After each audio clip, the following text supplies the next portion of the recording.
Hello dear students, आप सभी का स्वागत है कैरियर एंडेवर के ऑनलाइन लर्निंग प्लेटफॉर्म पे। डियर स्टूडेंट्स, आज हम डेवलपमेंटल बायोलॉजी के कुछ क्वेश्चंस की प्रैक्टिस करने वाले हैं जो हमारे एग्जाम पॉइंट ऑफ व्यू से काफी इंपॉर्टेंट रहेंगे और हमको एक ओवरऑल अंडरस्टैंडिंग भी प्रोवाइड करेंगे। इन पर्टिकुलर क्वेश्चंस में मैं आपको कंसेप्ट भी समझाते जाऊंगा और हम प्रीवियस ईयर के क्वेश्चंस भी बराबर सॉल्व करते रहेंगे। ठीक है, आप देखेंगे लास्ट जो ईयर्स आपकी रही हैं 2019 2020, इन सभी ईयर्स में जो क्वेश्चन पूछे गए हैं वो कहीं ना कहीं कुछ स्पेसिफिक एरिया से पूछे जाते हैं।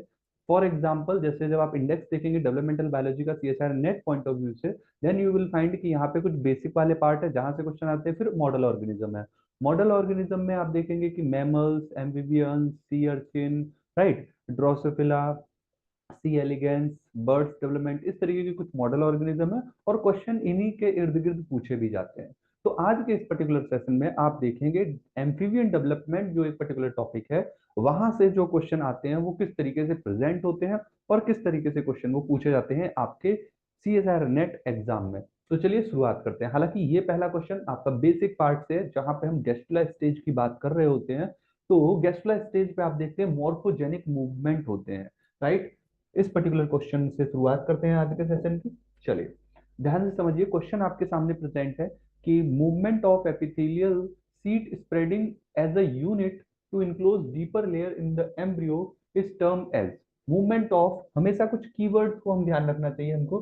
जैसे एपिथेलियल वर्ड यहाँ पे यूज हुआ है, this is a keyword. Okay, so यहाँ पे फर्स्ट ऑफ ऑल आपको कुछ चीजें समझने की भी जरूरत है। जैसे मैंने कहा कि यहाँ पे आपको कॉन्सेप्ट्स भी देखने को मिल जाएंगे, राइट।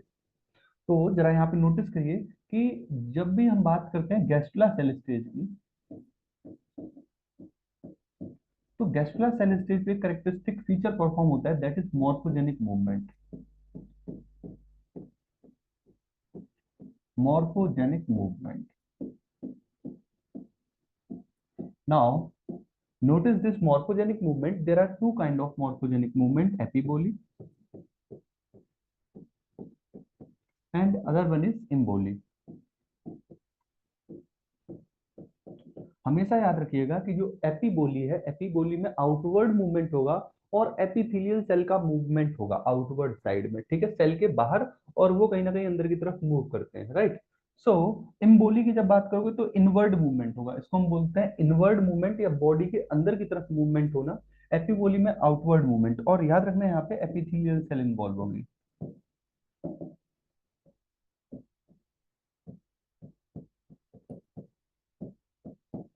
तो कुछ कीवर्ड है वो यूज होते हैं, जैसे यहाँ पे ये एपिथेलियल वर्ड है।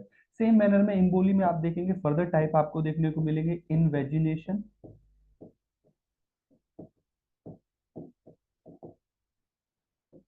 इन्वोल्यूशन, इनग्रीशन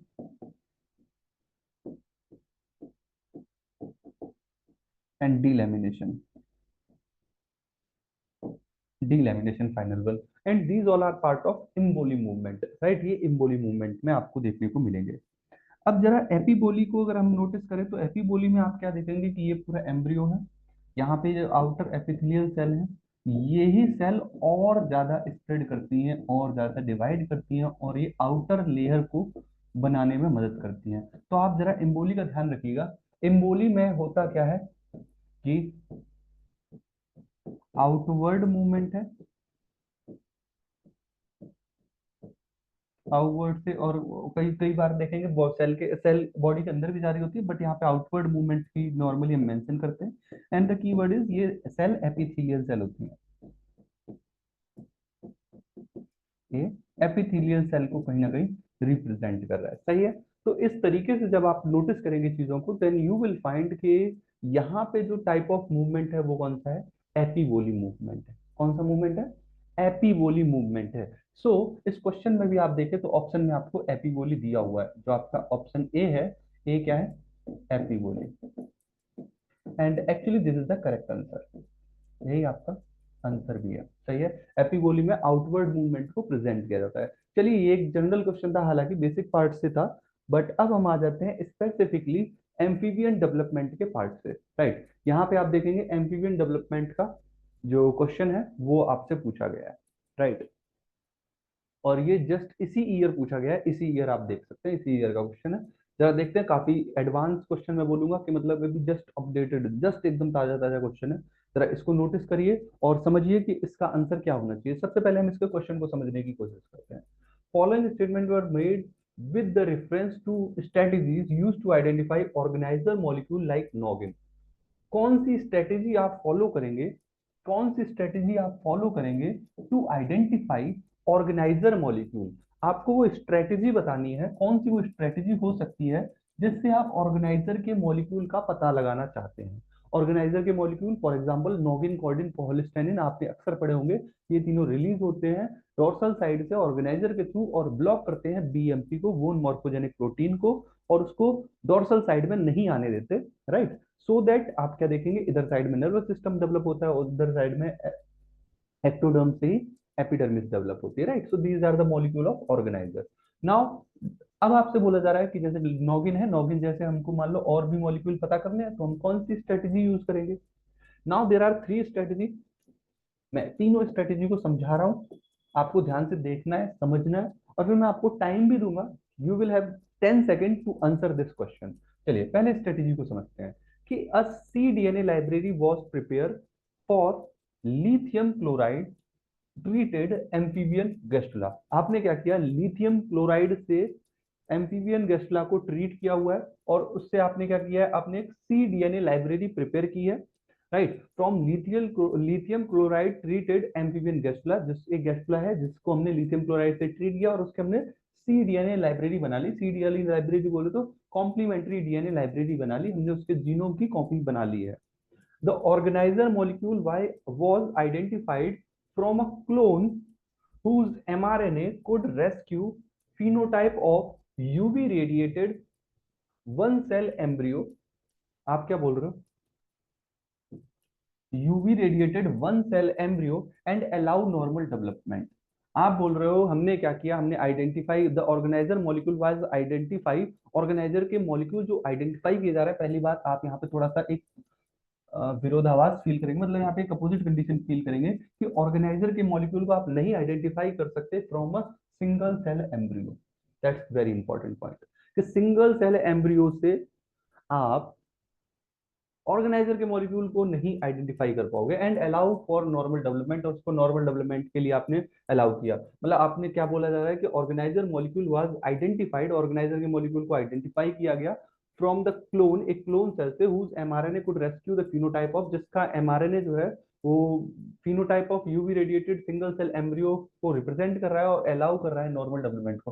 हालांकि यहाँ पे क्लियर पिक्चर नहीं हो पा रही है, आई विल नॉट सजेस्ट कि ये एक स्ट्रेटेजी होगी। दूसरी कंडीशन, क्योंकि यहाँ पे चीजें बहुत ज्यादा क्लियर भी नहीं होती है। दूसरी स्ट्रेटेजी देखिए, क्लोन ऑफ सी डीएनए, जो सी डीएनए के क्लोन है whose mRNA was present in dorsal। हाँ ये थोड़ी बात समझ में आ रही है क्योंकि ये सिंगल सेल एम्ब्रियो की बात नहीं कर रहा। whose mRNA are dorsalized but not ventral embryo, मतलब आपने कुछ वो सी डीएनए निकाले जो आपको कहाँ पे मिल रहा है, सिर्फ और सिर्फ वो डीएनए आपको कहाँ मिल रहे हैं, डोर्सल साइड में। यहाँ से आपने कुछ सी डीएनए निकाले और ये सी डीएनए का एक्सप्रेशन या फिर ये जो ट्रांसक्रिप्शन वगैरह करते हैं, जो एक्सप्रेशन करते हैं, वो कहाँ कर रहे हैं, ओनली डोर्सल साइड में। ये डोर्सल साइड है और वेंट्रल साइड, और बच्चा बच्चा जानता है कि जो हमारा ऑर्गेनाइजर है डोर्सल साइड में ही एक्सप्रेस हो रहा है, right. So clone of C DNA whose mRNA was express in dorsalized, जो एक्सप्रेस होते हैं डोर्सलाइज्ड में but not in ventralized embryo, were tested by injecting them into the ventral blastomere and seeing whether they induce the secondary axis. हाँ ये एक तरीका बहुत अच्छा है कि आपने यहाँ की कुछ सेल को उठाया और उनको हमने दूसरे साइड ट्रांसफर किया, राइट। तो आप ऑब्वियस सी बात है यहाँ पे ये सेकेंडरी एक्सेस बनाएगा अगर ये ऑर्गेनाइजर की सेल है, क्योंकि ऑर्गेनाइजर की प्रॉपर्टी होती है प्राइमरी एक्सेस को क्रिएट करना, नीचे से इनवेजिनेशन को क्रिएट कराना। यहाँ से इनवेजिनेशन आप देखते हो, इनवेजिनेशन होने लग जाता है and that is again because of organiser. यहाँ से आप देखते हैं कि इनवेजिनेशन होने लगता है और ये एक्सेस क्रिएट होती है, that is called primary axis. और यही कहानी दोबारा से शुरू हो सकती है अगर आप ये ऑर्गेनाइजर की सेल इधर रख दो, तो इधर साइड से भी आप नोटिस करेंगे कि इन्वेजिनेशन होना शुरू हो जाएगा। आया समझ में, इधर साइड से भी इन्वेजिनेशन होना स्टार्ट हो जाएगा, तो ये इधर से सेकेंडरी एक्सेस बनने लग जाएगी। आ रही है बात समझ में? सेकंड स्टेटमेंट आप लोगों को समझ में आ ही रहा होगा। ओके, सो ये एक स्ट्रेटजी हम मान सकते हैं, बिल्कुल मान सकते हैं, है ना? चलो आप अभी कंक्लूजन आप लास्ट में आप बताओगे। The molecule of inhibitor of both activin and BMP, activin और बीएमपी याद आप करिए। बीएमपी जब भी आप एमपीओ को ऑब्जर्व करेंगे, यू विल फाइंड कि ये वेंट्रल साइड है, ये डोर्सल साइड है। डोर्सल साइड से जो सेल्स होती हैं वो रिलीज करती हैं खूब सारा बीएमपी, बोन मॉर्फोजेनिक प्रोटीन। क्या रिलीज करती हैं? बीएमपी।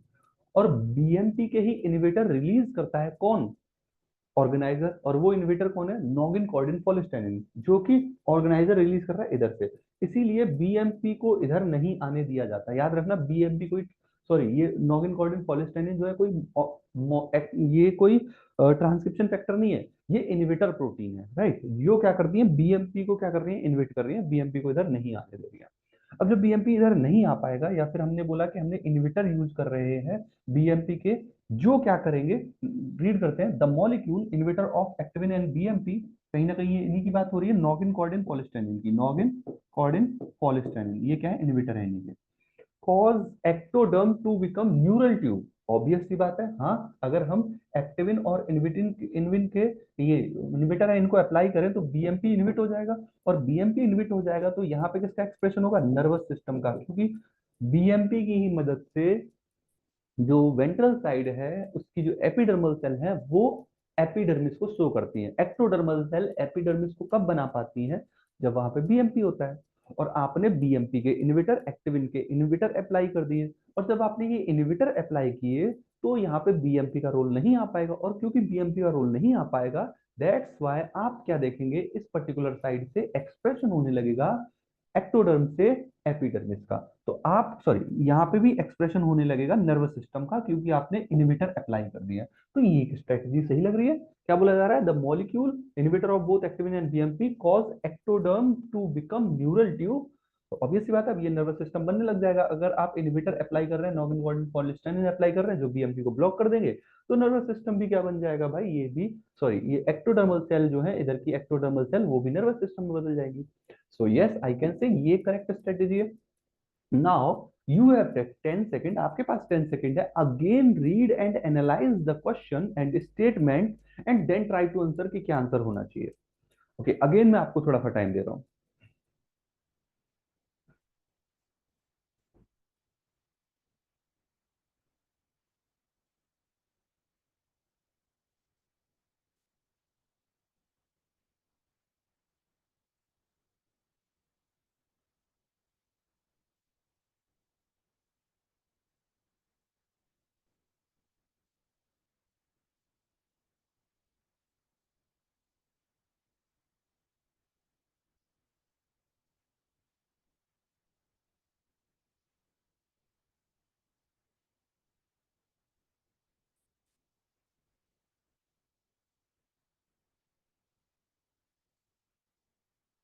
यस, तो क्या आंसर आया बच्चों आपका?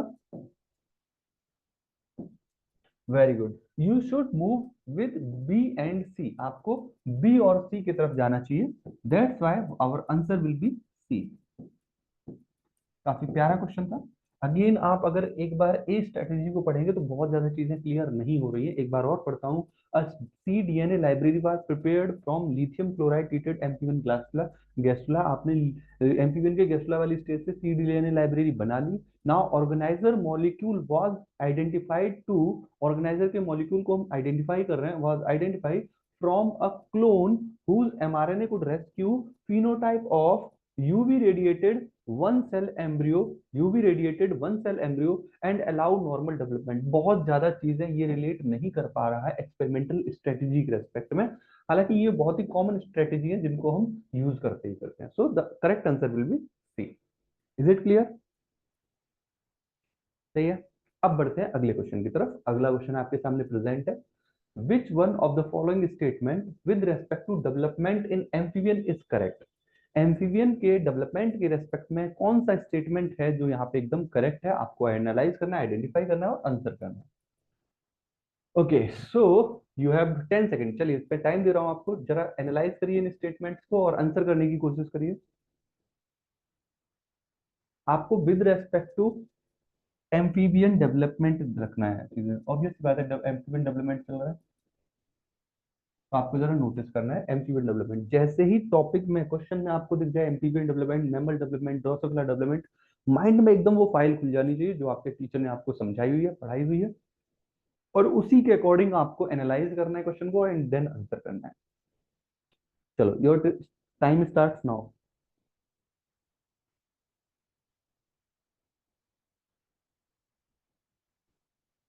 ओके, तो पहला स्टेटमेंट बोल रहा है यहाँ पे, gastrulation begin with the invagination of bottle cell followed by coordinated involution of the mesodermal precursor and epiboly of the prospective ectoderm. मतलब यहाँ पे जो एम्फीबियन एम्ब्रियो है उसकी अर्ली डेवलपमेंट की बात की गई है, और इसको आप अच्छे तरीके से नहीं समझ पाएंगे अनटिल एंड अनलेस आपने वो कंपोनेंट पढ़ाना हो। इसीलिए मैं आपको जरा यहाँ पे और बेहतर तरीके से क्लियर कर देता हूँ। जब भी आप इसको यह नोटिस करेंगे कि ये एम्फीबियन डेवलपमेंट की बात हो रही है, और यहाँ पे मान लीजिए कि ब्लास्टुला सेल स्टेज है, ये एम्फीबियन में ब्लास्टुला सेल स्टेज है, तो ब्लास्टुला सेल स्टेज पे आप देखते हैं यहाँ पे एक ब्लास्टोसील कैविटी होगी, यहाँ पे लार्ज माइक्रोमियर होंगे,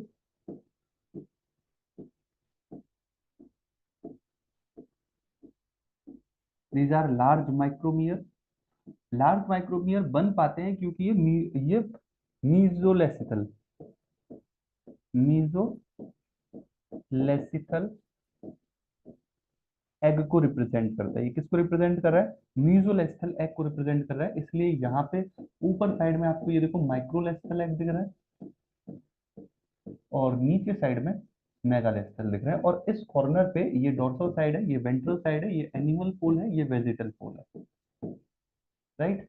अब जरा देखिए यहाँ पे इस जगह ऑर्गेनाइजर भी रहता है, यहाँ पे कुछ सेल रहती है special, these are called organiser cell, Spemann organiser बोलते हैं। तो this is like blastula cell stage. Blastula cell stage पे आप नोटिस करेंगे कि ये जो ऑर्गेनाइजर की सेल है, इन ऑर्गेनाइजर की सेल की मदद से ऊपर की ये जो माइक्रोमियर जो सेल है, ये जो माइक्रोमियर सेल है, इनमें आप क्या देखेंगे, यहाँ पे इंटरेक्शन होगा, और ये जो इनर वाली माइक्रोमियर सेल है ये कन्वर्ट हो जाएंगे एक स्पेशल टाइप की सेल पे जिसको हम बोलते हैं बॉटल नेक सेल। ये किसमें कन्वर्ट हो जाती है? बॉटल नेक सेल में। कौन? Deep inner micromere cell. जो अंदर वाली डीप जो इनर माइक्रोमियर सेल है वो किसमें कन्वर्ट हो जाएंगी भाई? वो कन्वर्ट हो जाएंगी आपकी बॉटल नेक सेल में। Deep inner micromere cell convert into bottle neck cell. अभी यहाँ पे समझ में आएगा इनका बॉटल नेक सेल बनने का मेन पर्पस क्या था। अच्छा, ऑब्वियस सी बात है, कोई कंपोनेंट एक्सप्रेस हुआ होगा, यहाँ पे कंपोनेंट एक्सप्रेस होता है एक्स ब्रेचिन्यूरिन, इसको एक्स ब्रा भी बोलते हैं, राइट, एक्स ब्रेचिन्यूरी। तो एक्स ब्रेचिन्यूरी का एक्सप्रेशन कौन कराता है? ये ऑर्गेनाइजर। ऑर्गेनाइजर में एक स्पेशल टाइप की प्रोटीन होती है that is called diffusible protein. वो डिफ्यूजिबल प्रोटीन डिफ्यूज होकर जाती है अपर वाली डीप डीप माइक्रोमियर सेल में, और जहां पे बाइंडिंग के बाद आप क्या नोटिस करते हैं, यहाँ पे एक्सप्रेशन होता है इस पर्टिकुलर प्रोटीन एक्स ब्रेचिन्यूरी का। एक्स ब्रेचिन्यूरी इनको क्या बना देती है? बॉटल नेक सेल में कन्वर्ट करने में मदद करती है। Now these bottleneck cell perform the process of involution। involution कहाँ पे? Into the central cavity. ये जो ब्लास्टोसील कैविटी है, ये जो ब्लास्टोसील कैविटी है,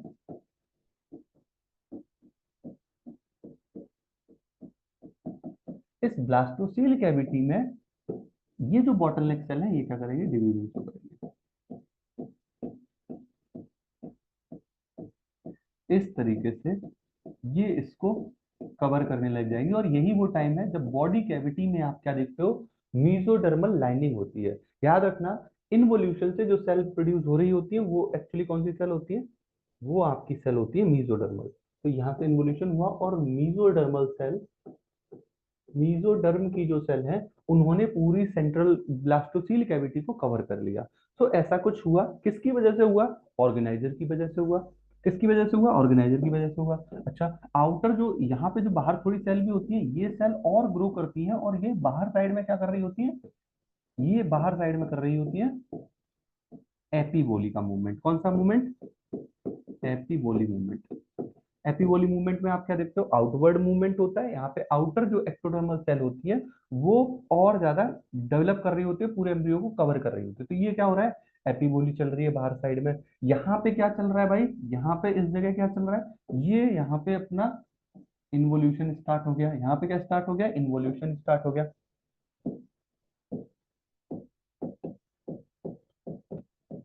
यहाँ पे इन्वोल्यूशन स्टार्ट हो गया। ये क्या चल रहा है, एपीवोली चल रही है। अब देखो यही ऑर्गेनाइजर क्या करेगा, नीचे साइड में जस्ट बिलो ऑर्गेनाइजर आप यहाँ पे देखेंगे एक और मूवमेंट स्टार्ट होगा, दैट इज कॉल्ड इन्वेजिनेशन। ये अंदर की तरफ, ये क्या है, अंदर की तरफ मूवमेंट होना स्टार्ट हो गया। ये क्या स्टार्ट हुआ यहाँ से, इन्वेजिनेशन। यहाँ पे भी क्या ऑर्गेनाइजर का इन्वॉल्वमेंट है, यस सर, यहाँ पे भी ऑर्गेनाइजर का इन्वॉल्वमेंट है। क्या इन्वेजिनेशन कराने में ऑर्गेनाइजर का रोल है, यस। कैसे कराया, क्या मैकेनिज्म है, इसको आप डिटेल में जब आप लेक्चर पढ़ते हो उस समय समझते हो, राइट। बट मैंने सारी चीजें यहाँ पे प्रेजेंट इसीलिए की है कि आपको बेहतर अंडरस्टैंडिंग मिले, कंसेप्ट यहाँ पे कवर हो जाए एक बार को। तो इन्वेजिनेशन क्या करता है भाई, सबको पता है, जब भी इन्वेजिनेशन होगा देन इन्वेजिनेशन में आप क्या देखेंगे, एक अंदर की तरफ कैविटी क्रिएट होती जाएगी। आप क्या देखोगे, ये कहानी कुछ ऐसे अंदर की तरफ भागती है। ये इन्वेजिनेशन एक समय पे ऐसे हो जाता है, ये अंदर की तरफ इन्वेजिनेशन, इन्वेजिनेशन की तरफ से यहाँ पे दूसरी साइड में आके ओपन होगा। और फिर ये जो पॉइंट होता है, this point is called blastopore. यहाँ से इन्वेजिनेशन हुआ और ये पोर क्रिएट हुआ, दिस इज कॉल्ड ब्लास्टोपोर। क्या बोल रहे हैं इसको, ब्लास्टोपोर। और आपने नॉर्मली सुना होगा कि ड्यूट्रोस्टोमिक एनिमल होते हैं और प्रोटोस्टोमिक होते हैं। प्रोटोस्टोमिक मतलब इस ब्लास्टोपोर से अगर माउथ बनेगा तो वो कैसे होंगे, प्रोटोस्टोमिक। और मोस्टली आप इनवर्टिब्रेट को शो करते हो, इनवर्टिब्रेट इस कैटेगरी में आएंगे, प्रोटोस्टोमिक कैटेगरी में।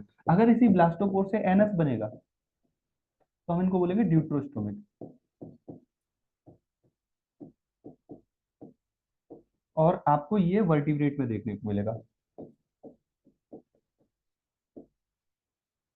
This extra information, right. अब आप क्या देखोगे, ये जो ब्लास्टोपोर है, इस ब्लास्टोपोर के अंदर आपने ये वाला पार्ट क्या देखा, ये आपने बनाया इन्वेजिनेशन, और इसी इन्वेजिनेशन से बनती है इंटेस्टाइन, जिसको आप एलिमेंट्री कैनाल भी बोलते हो। तो फाइनली जो आपका इन्वेजिनेशन है, इससे इंडोडर्मल सेल बनती है, इंडोडर्मल सेल बनती है, इंडोडर्म की सेल बनेगी। और फाइनली आप इसी से क्या बोलोगे, एलिमेंट्री कैनाल बन रही है,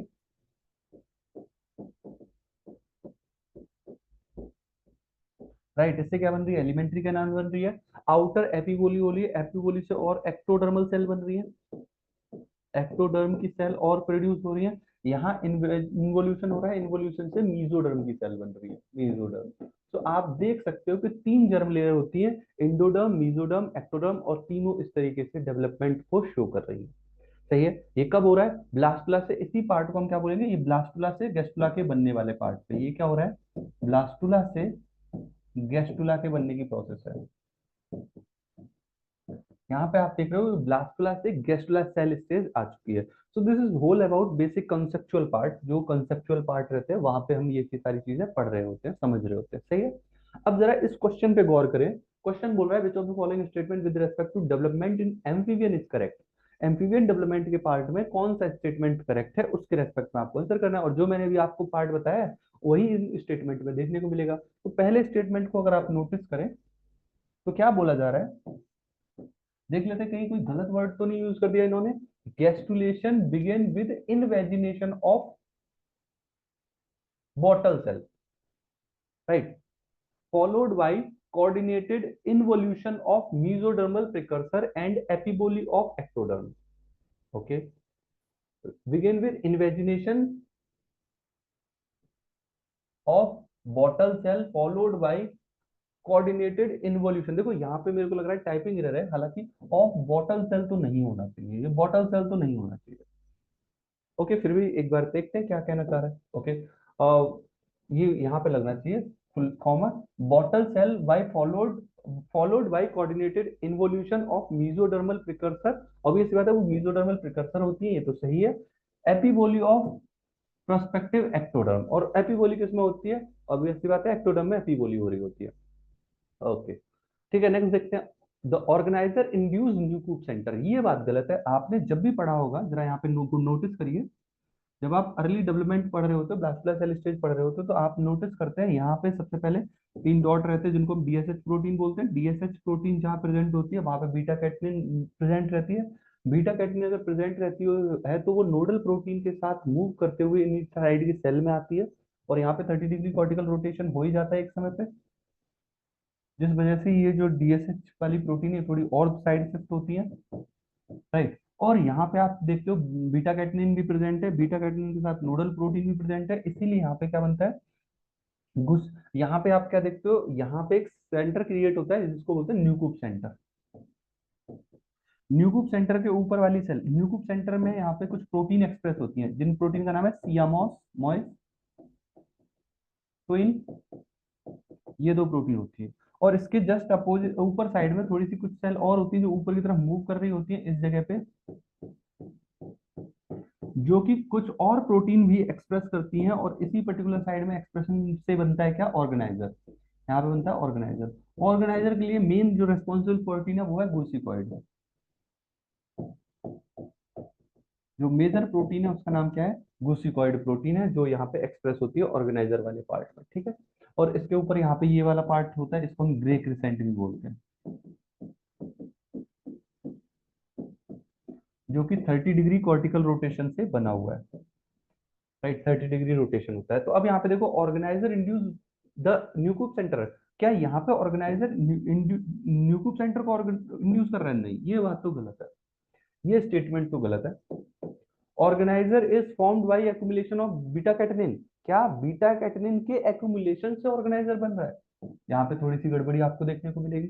इन the absence of BMP inhibitor, BMP के जो इनहिबिटर हैं, ectodermal cell form neural tube, क्या एक्टोडर्मल सेल न्यूरल ट्यूब बनाएगी, नहीं, ये बात भी सही नहीं है। आप जब इसी डेवलपमेंट की बात कर रहे होते हैं तो आप देखते हैं कि इधर साइड में वेंट्रल साइड है, इधर डॉर्सल साइड है, यहाँ पे ऑर्गेनाइजर की सेल्स हैं, ये एक्टोडर्मल सेल है, और यहाँ पे रिलीज होता है बीएमपी, इधर साइड से रिलीज होता है, ये एनिमल पोल है, ये वेजिटल पोल है, इधर साइड से रिलीज हो रहे होते हैं तीन protein, that is called noggin chordin follistatin, noggin chordin follistatin, और ये ब्लॉक करते हैं बीएमपी को। इन एब्सेंस और बीएमपी, मान लो जब बीएमपी नहीं है तो बीएमपी नहीं है, बीएमपी नहीं है तो यहाँ पे एक्टोडर्म नहीं एक्सप्रेस हो पाएगी, तो यहाँ पे भी क्या बनेगा, नर्वस सिस्टम बनेगा। यहाँ तो नर्वस सिस्टम बनता ही है, अब इधर साइड से भी नर्वस सिस्टम बनेगा। तो in absence of BMP inhibitor, ectodermal cell form neural tube, in absence of BMP inhibitor, हाँ सॉरी उल्टा हो गया, in absence of BMP inhibitor, BMP के इनहिबिटर नहीं है, मतलब नॉगिन कॉर्डिन पॉलिस्टाइनिन नहीं है, ये बोला जा रहा है। इन एब्सेंस ऑफ, हाँ बाकी कंसेप्ट सही है, बस ध्यान से देखो, जब मान लो नॉगिन कॉर्डिन पॉलिस्टाइनिन नहीं है यहाँ पे, जब नॉगिन कॉर्डिन पॉलिस्टाइनिन नहीं है, तो आप क्या देखेंगे, जो बीएमपी है वो इधर साइड में भी आ जाएगा, क्योंकि नॉर्गन कॉर्डिन पॉलिस्टाइनिन नहीं है तो इधर तो एपिडर्मिस बनी रही है, इधर साइड में भी बीएमपी आ गया तो इधर भी नर्वस सिस्टम की जगह आप क्या देखोगे, नर्वस सिस्टम की जगह यहाँ पे भी क्या बनने लग जाएगी, एपिडर्मिस बन जाएगी, नॉट द नर्वस सिस्टम। तो in absence of BMP inhibitor, मतलब in absence of BMP inhibitor का मतलब क्या बोला जा रहा है, नॉगिन कॉर्डिन पॉलिस्टाइनिन, नॉगिन कॉर्डिन पॉलिस्टाइनिन नहीं है, जब वो एब्सेंट है देन बीएमपी इधर साइड में मूव करेगा और न्यूरल ट्यूब बनाएगा, राइट। तो आपसे बोला जा रहा है in absence of BMP inhibitor ectodermal cell form neural tube, नहीं भाई, उस समय वो एपिडर्मिस ही बनाएगी, यहाँ पे एपिडर्मिस बनेगी, राइट। दैट्स व्हाई मैं बोल रहा था ए स्टेटमेंट गड़बड़ी है, क्योंकि ये तीनों एब्सोल्यूट कर लेते हैं। यहाँ पे गैस्ट्रेशन बिगिन विद इन्वेजिनेशन, ये सही है, यहाँ पे ये थोड़ा सा टाइपिंग एरर भी हो सकता है, right.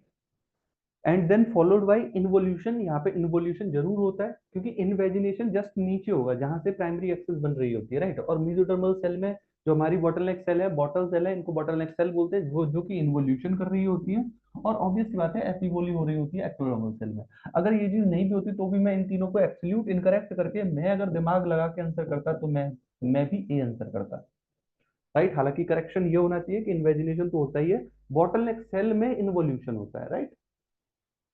Okay, so the answer will be A. अच्छा, आप मुझे कमेंट सेक्शन में बताइएगा कि अगर आप होते तो आप क्या आंसर कर रहे होते। चलिए, सो द आंसर इज ए। बढ़ते हैं अगले क्वेश्चन की तरफ, next question in front of you. This question काफी छोटा सा क्वेश्चन है, ध्यान से देखो, समझो और आंसर करो। बहुत ही इजी क्वेश्चन है, अक्सर पूछा जाता है।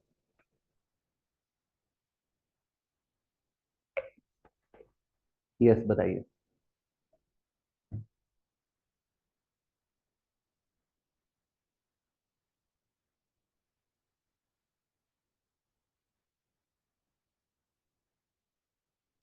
बोला जा रहा है कि dorsal lip of amphibian equivalent to chick. अगर आप एम्फीबियंस के इसको एम्ब्रियो को देखें तो इस तरीके से होता है। यहाँ पे क्या है, डोर्सल लिप ऑफ ब्लास्टोपोर, ये इन्वेजिनेशन हो रहा है। This is called dorsal lip of blastopore. सही है। और यहाँ पे इसमें ये कैविटी होती है जहाँ पे इन बॉटलनेक सेल इन्वोल्यूशन कर रही होती है। सही है। दूसरी तरफ अगर चिक के एम्ब्रियो को देखोगे तो यहाँ पे इस तरीके से चिक का एम्ब्रियो होता है, यहाँ पे ये प्रिमिटिव स्ट्रीक होती है। राइट। यहाँ पे आप क्या देखते हो, यहाँ पे ये प्रिमिटिव ग्रूव वाला पार्ट है। राइट। और यहाँ पे आप क्या देखोगे, इस थिकन पार्ट को हैंसन नोड बोलते हैं। Hensen node. राइट। और ये प्रिमिटिव स्ट्रीक और प्रिमिटिव ग्रूव वाला पार्ट रहता है। आगे इसको प्रिमिटिव स्ट्रीक भी बोलते हैं, और ये वाला जो बीच का पार्ट है प्रिमिटिव ग्रूव है।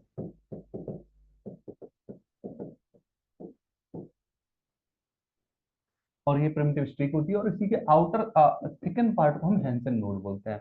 अच्छा, जब आप हैंसन नोड की बात कर रहे होते हो और जब आप इसी को रिलेट करते हो एम्फीबियन के साथ,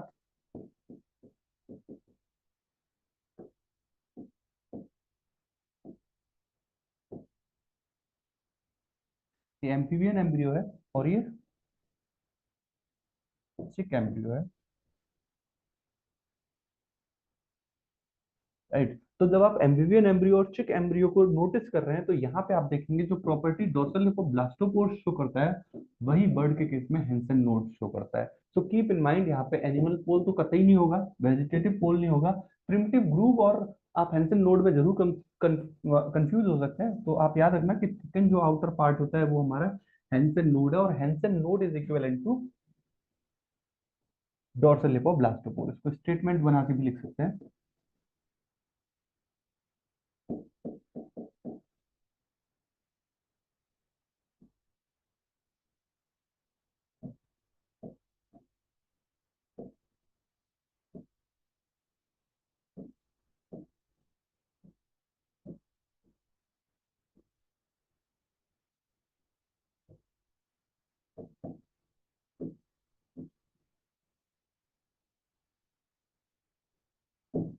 डोर्सल लिपोब्लास्टोपोर, सही है ना। इस स्टेटमेंट को जरा अपनी कॉपी में जहां भी कर रहे हो वहां लिख लो, याद कर लो। That's why the answer is. समझ में आया आंसर? क्लियर है सभी को? चलिए फिर बढ़ते हैं आगे की तरफ, अगला क्वेश्चन देखिए। अगला question, grafting of dorsal lip of blastopore of an early Xenopus gastrula into the ectopic ventral side of early embryo will result in two complete embryo. Thus, thus dorsal can be designated as। काफी question घुमा के पूछा गया है, तिगड़म बिठा के question पूछा गया है। I am giving you 30 second to analyse and answer in the comment section. आप कमेंट सेक्शन में आंसर करिए और सोच समझ के आंसर करिएगा कि क्या आंसर होना चाहिए, और फिर मैं इसको एक्सप्लेन करता हूँ। बहुत पुराना क्वेश्चन है बट इस तरीके के क्वेश्चन कभी भी रिपीट होते हैं। चलिए बताइए क्या होना चाहिए।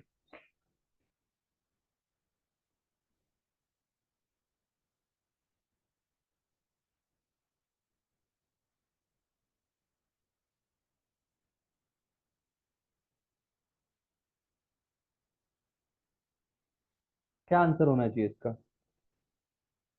क्या मैं इसको थोड़ा सा और डिटेल में एक्सप्लेन करूं?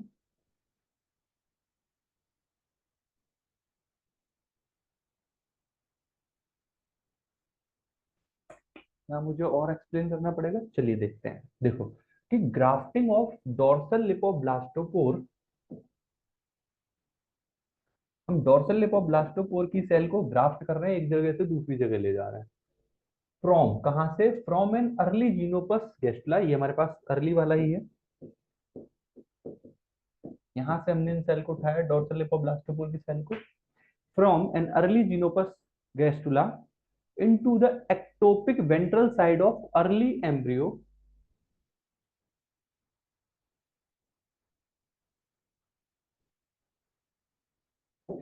और मान लीजिए हमारे पास अर्ली एम्ब्रियो ही है, इसके वेंट्रल साइड में हमने ट्रांसफर कर दिया। From an early Xenopus gastrula on to the ectopic ventral side of early embryo of an early embryo will result in to complete embryo. अब ये सी बात है, इस पे सेल सारी नहीं हटा ली, तो इधर से एक कंप्लीट एम्ब्रियो बना, इधर से एक एम्ब्रियो बना। Thus dorsal can be designated as,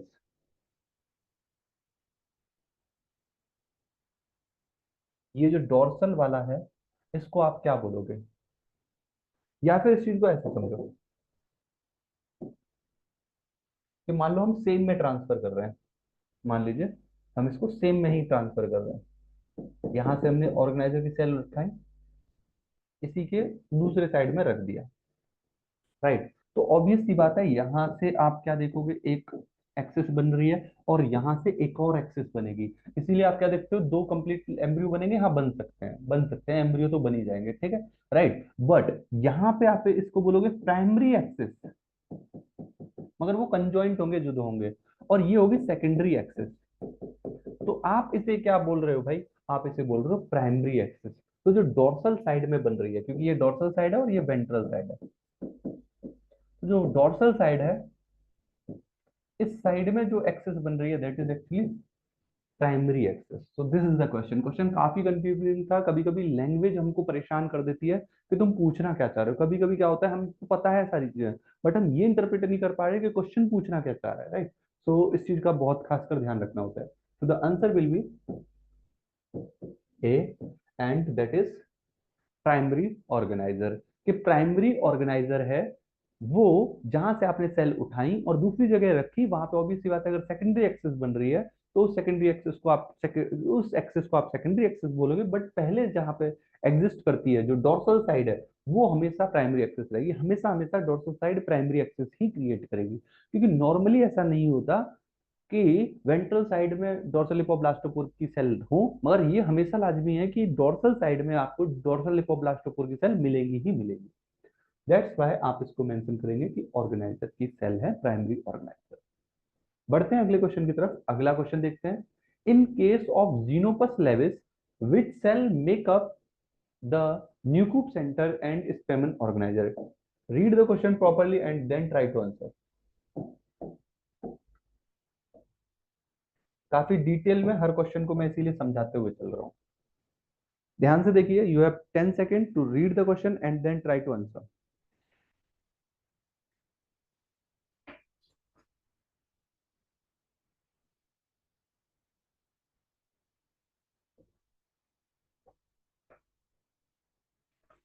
okay, so question is, Xenopus laevis मतलब एम्फीबियन के केस में जो न्यूक्लियर सेंटर और ऑर्गेनाइजर की सेंटर है, की सेल है, वो किस टाइप ऑफ जर्म लेयर को रिप्रेजेंट कर रही है?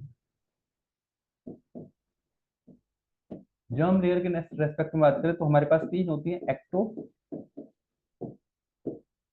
मीजो और इंडो। जब भी आप क्लासरूम प्रोग्राम में कंटेंट को पढ़ रहे होते हैं तो आप वहां पे अक्सर ये चीज नोटिस करते हैं कि जब हमारे पास मान लो अर्ली गैस्ट्रुला की स्टेज है, या फिर इससे पहले ब्लास्टुला वाली स्टेज है, ब्लास्टुला वाली सेल स्टेज पे आप नोटिस करते हैं कि यहाँ पे आपके पास एक न्यूक्लियर सेंटर है, और न्यूक्लियर सेंटर के जस्ट अबव ऊपर यहाँ पे आपको ऑर्गेनाइजर देखने को मिल रहा है। नीचे न्यूक्लियर सेंटर है, ऊपर क्या है, ऑर्गेनाइजर है, राइट। अब जरा एक चीज और नोटिस करिए यहाँ पे कि जो नीचे की सेल होती है, मोस्टली मोस्टली जो योक वाले रीजन की सेल होती है, वो योक वाले रीजन की सेल हमेशा आप देखेंगे कि वो इंडोडर्म नेचर शो करेंगी, इंडोडर्म,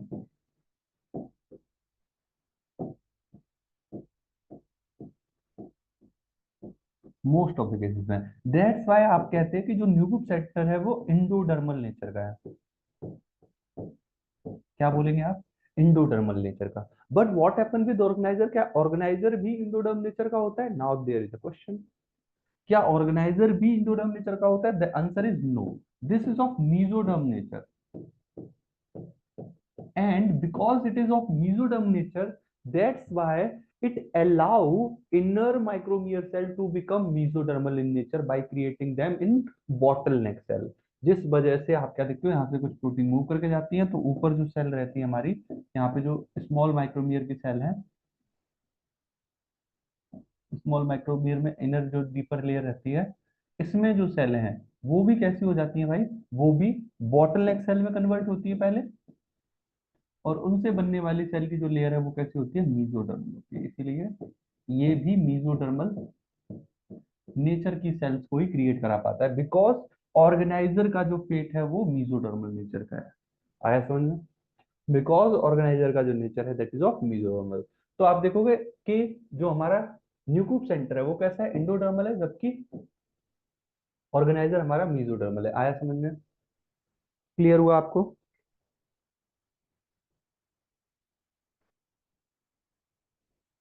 तो द आंसर विल बी ए। यहाँ पे आपका ए आंसर करेक्ट हो जाएगा। बढ़ते हैं अगले क्वेश्चन की तरफ। अगला क्वेश्चन देखिए, काफी इजी सा क्वेश्चन ही लग रहा है। आप जरा इसको ध्यान से देखिए, समझिए और try to answer this question. Which protein secreted by amphibian organizer induce neural tissue formation by inhibiting bone morphogenic protein? अभी तक के कंटेंट में ही आपको चीजें समझ में आ गई होंगी। अभी तक के कंटेंट में पढ़ के ही आपको समझ में आ गया होगा ये।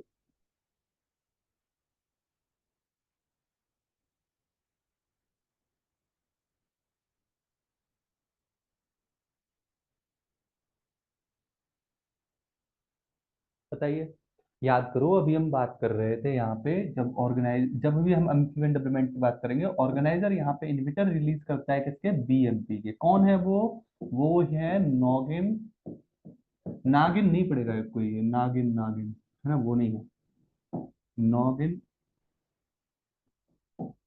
कॉर्डिन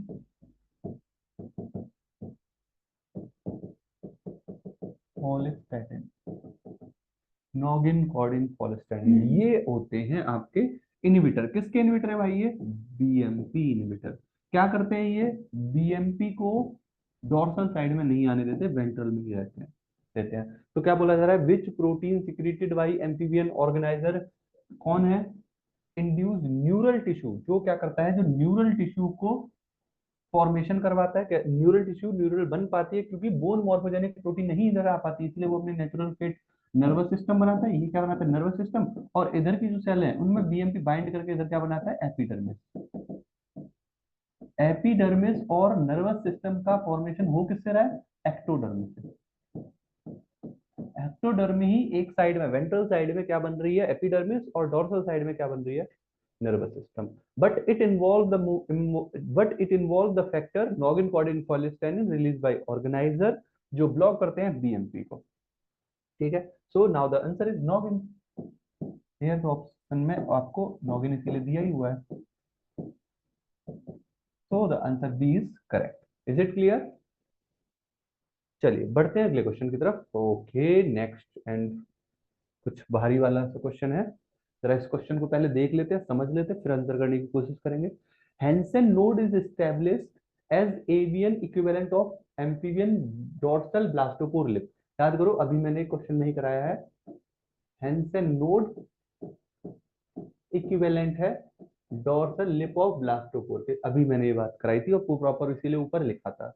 following observation are preserve to be support the same. इस बात को सपोर्ट करने के लिए आपको चार स्टेटमेंट दिए हुए हैं, इनको देखना है, समझना है और आंसर करना है इन्हीं स्टेटमेंट के बेसिस पे कि कौन सा ऑप्शन इनमें करेक्ट होगा। ठीक है, चलिए एक एक करके ऑप्शन को पढ़ना स्टार्ट करिए। पहले स्टेटमेंट को रीड करिए। पहला स्टेटमेंट आपसे क्या बोल रहा है भाई, पहला स्टेटमेंट बोल रहा है कि it is the region whose cell induce and pattern a second embryonic axis when transplanted to other location of gastrula। याद करो, अभी इतने ही डिस्कशन में मैंने कई बार आपको ये चीज मेंशन की है कि जब हम डोर्सल लिपोब्लास्टोपोर की सेल को डोर्सल साइड से वेंट्रल साइड में ट्रांसपोर्ट कर रहे हैं, तो हमारी वेंट्रल साइड में एक और एक्सिस क्रिएट हो जाएगी, and that is called secondary axis. अभी बोर्ड पे फिर से समझाऊंगा। दूसरा क्वेश्चन देखो, दूसरा statement, it is equivalent in term of tissue structure. क्या टिश्यू स्ट्रक्चर के मतलब जो शेप होता है, राउंडेड ओवल, है ना, पूछेगा, हेन पूछ रही होगी तुम्हारा वाला ओवल है, वो कहेगा नहीं मेरा ओवल नहीं है, पॉलीगोनल है। ना, तो जरूरी नहीं है हो। नेक्स्ट देखो, it express the same marker gene as the Spemann organizer. हाँ, ये बात हो सकती है, ऑर्गेनाइजर के जो मार्कर जीन है वही हेंसन नोड भी शेयर कर रहा है, इसीलिए इन्हीं टर्म में वो सिमिलर शो कर होता है। The same micro RNA can interfere with the formation of prechordal plate in the both Hensen node and Spemann organizer. देखो, मैंने कहीं भी प्री कॉर्डल प्लेट का जिक्र नहीं किया ऑर्गेनाइजर के केस में। तो अभी मैंने सारे स्टेटमेंट रीड किए, आप कमेंट सेक्शन में ट्राई करो कि कौन सा आंसर होना चाहिए इसका।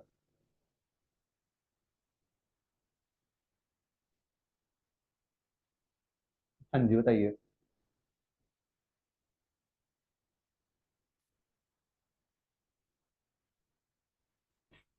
ओके, सो अब यहाँ पे देखते हैं। देखो, मैं क्या बोल रहा था आपसे कि मैंने अभी आपको ये चीज मेंशन की थी, जैसा कि स्टेटमेंट वन में बोल रहा है कि जब भी हम एक साइड से दूसरे साइड में डालेंगे डोर्सल लिपोब्लास्टोकोर की सेल को, याद करो मैं कई बार बता चुका हूँ इसी चीज को कि मान लो ये अर्ली गैस्ट्रुला है, अर्ली गैस्ट्रुला के स्टेज में यहाँ पे डोर्सल लिपोब्लास्टोकोर की सेल है, इनको उठा के अगर आप इधर साइड में प्लेस कर दोगे तो नो डाउट यहाँ से तो प्राइमरी एक्सिस बनेगी ही बनेगी, ये तो प्राइमरी एक्सिस को ही बनाएगा, बट इधर साइड में भी एक एक्सिस क्रिएट होने लगेगी and that is secondary axis.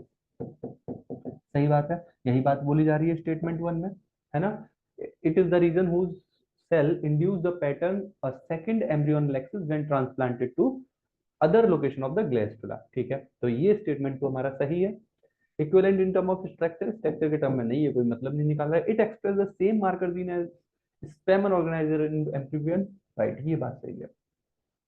Same micro mRNA can interfere with the formation of prechordal plate, मैंने कभी प्री कॉर्डल प्लेट का इस रेस्पेक्ट में जिक्र भी नहीं किया। दैट्स वाई आप समझ पा रहे होगे कि आंसर किस डायरेक्शन में जा रहा है। क्या होना चाहिए आंसर, बोलो। Yes, the answer is B. यहाँ पे आप स्टेटमेंट जब नोटिस करेंगे ए को और सी को, then you will find the correct answer is B. बढ़ते हैं फिर अगले क्वेश्चन की तरफ। अच्छा, अगला क्वेश्चन देखिए। अगला क्वेश्चन, क्वेश्चन ओके, ये भी काफी बड़ा क्वेश्चन, लेंदी क्वेश्चन लग रहा है, चलो देख लेते हैं इसको भी क्या कह रहा है। In case of amphibian dorsal cell and their derivative called Spemann Mangold organizer. सही बात है, ये एक साइंटिस्ट का नाम था स्पेमन मैनगोल्ड, तो उन्हीं के नाम पे बोल दिया गया स्पेमन मैनगोल्ड ऑर्गेनाइजर। क्या बोला जा रहा है, एम्फीबियन के केस में जो डोर्सल सेल है एंड देयर डेरिवेटिव है, जो डोर्सल सेल है और डोर्सल सेल से बनने वाले जो डेरिवेटिव हैं, उनमें हम क्या देखते हैं, उनको हम मेंशन करते हैं normally organiser cell, right. Following statement are related to organiser were made. आपको कई सारे क्वेश्चन मोस्टली आपको ऑर्गेनाइजर से ही देखने को मिल जाएंगे। पहला स्टेटमेंट जहां पे आप रीड करिए, it induce host ventral tissue to change their fate to form neural tube and dorsal mesodermal tissue. Okay, ठीक है, देखते हैं समझते हैं। It cannot organize host and donor tissue into secondary embryo।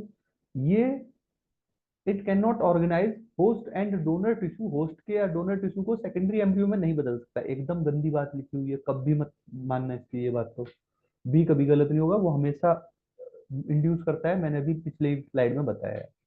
It does not have the ability to self differentiate into dorsal mesoderm, ये dorsal mesoderm में नहीं differentiate होती, ये भी एकदम गंदी बात लिखी हुई है, एकदम गलत बात लिखी हुई है। It has ability to initiate movement of gastrulation, okay, both beta catenin and chordin are produced by organizer. Okay, तो देखो यहाँ पे आपको कुछ चीजें एकदम क्लियर करने की जरूरत है। स्टेटमेंट जब भी पढ़ो तो अपने टीचर के पढ़ाए हुए नोट्स को जरूर रिकॉल करो। एक एक क्वेश्चन, एक एक स्टेटमेंट को मैं समझा रहा हूँ। ओके, पहला स्टेटमेंट देखो, पहला स्टेटमेंट क्या बोल रहा है, यहीं पे समझाते हैं कि आप जब भी इसके एम्ब्रियो की बात कर रहे होगे तो आप क्या देखेंगे, इट इंड्यूस दो होस्ट वेंट्रल टिश्यू। यहाँ पे आप इस साइड में देखो तो ये वेंट्रल का टिश्यू है, वेंट्रल साइड के सेल्स हैं, और ये आपकी डोर्सल साइड की सेल है, ये डोर्सल है और ये वेंट्रल है। It induce host ventral tissue to change their fate from neural tube, neural tube मतलब न्यूरल ट्यूब से ये वेंट्रल साइड की सेल को चेंज कराता है फेट को, कौन, ऑर्गेनाइजर। नॉर्मली हमेशा याद रखना, natural fate of all ectodermal cell is nervous system. Point लिख रहा हूं, natural fate of all ectodermal cell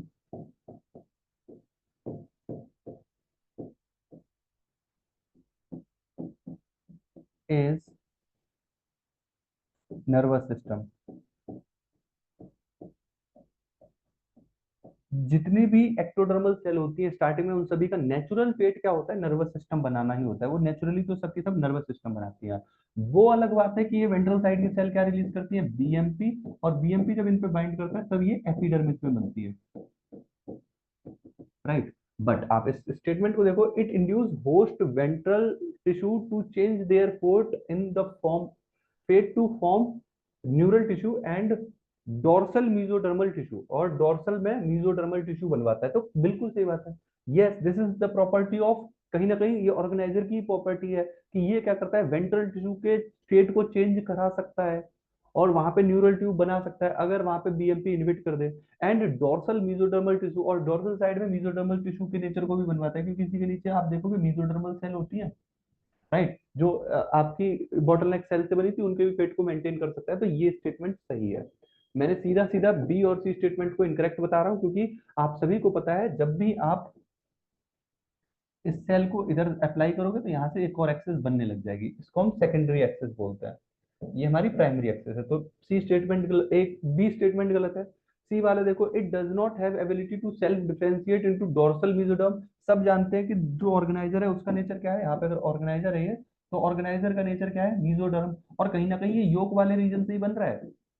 और योग के नेचर की जो सेल होती है वो कैसी होती है, इंडोडर्मल नेचर की होती है। बट ये अपने आप को मेसोडर्मल बनाता है, मतलब ये सेल्फ डिफरेंशिएट करता है, राइट। तो it does not have the ability to self differentiate into dorsal mesoderm, भाई है, नॉट नहीं होगा। It has property, it has ability, it has ability to initiate movement of gastrulation, yes that is true. इसी की मदद से तो आपने अभी यहाँ पे बोला था कि ये बॉटल नेक सेल बनी है, और बॉटल नेक सेल ये क्या करती है, मेसोडर्म बनाती है। तो yes, this is true, it has ability to initiate gastrulation. तो हमारा ये डी स्टेटमेंट एक बार को यहाँ ये वाला सही है और ये सही है। इनमें से देखते हैं कौन सा, भी आगे कहानी और बाकी है, थोड़ी सी और देख लेते हैं। ई को देखते हैं, both beta catenin and chordin are produced by organizer, नहीं भाई। ऑर्गेनाइजर हमेशा याद रखो बेटा, यहाँ पे देख लो दोबारा से। ऑर्गेनाइजर जो रिलीज कर रहा है वो तीन प्रोटीन है, नॉगिन, कॉर्डिन, पॉलिस्टेनिन। बीटा कैटेन तो पहले से ही खूब सारी यहाँ पे प्रेजेंट रहती है, बट ऊपर से नीचे ग्रेडियंट आपको मिलता है किसका, जीएसके 3 का, जीएसके 3 का, जिस वजह से बीटा कैटेनिन इनहिबिट हो जाती है और वो बस इस वाले पार्ट में मिल पाती है, एक साइड में मिल पाती है, क्योंकि यहाँ पे होता है डीएसएच, और डीएसएच जीएसके 3 को इनहिबिट कर देता है, और जीएसके 3 इंटर इनहिबिट कर रही होती है बीटा कैटेनिन को। तो यहाँ पे आपको बीटा कैटेनिन इसलिए मिल पाता है क्योंकि डीएसएच है, और डीएसएच जीएसके 3 को इनहिबिट कर देगा, सो दैट ओनली इस पार्ट में आपको बीटा कैटेनिन मिलेगी। बट क्या इस बीटा कैटेनिन को ये ऑर्गेनाइजर रिलीज करा रहा है, बिल्कुल भी नहीं, कतई नहीं। Both beta catenin and chordin are produced by organizer, नहीं, this is not true.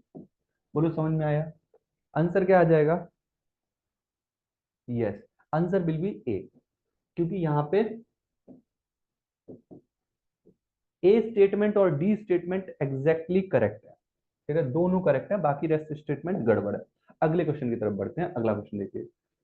Okay, read करते हैं सबसे पहले इस क्वेश्चन को और समझते हैं क्या कहना चाह रहा है क्वेश्चन। ओके, बोल रहा है जा रहा है यहाँ पे, injection of noggin mRNA in the cell that will become future ventral side of frog embryo mimic the effect of organizer graft to the ventral side. This experiment demonstrate that noggin की property आपको obvious सी बातें देखने को मिलती हैं, क्योंकि organiser के पास noggin रहता है, और आपको नॉगिन के रेस्पेक्ट में यहाँ पे सोचना है क्या आंसर होना चाहिए।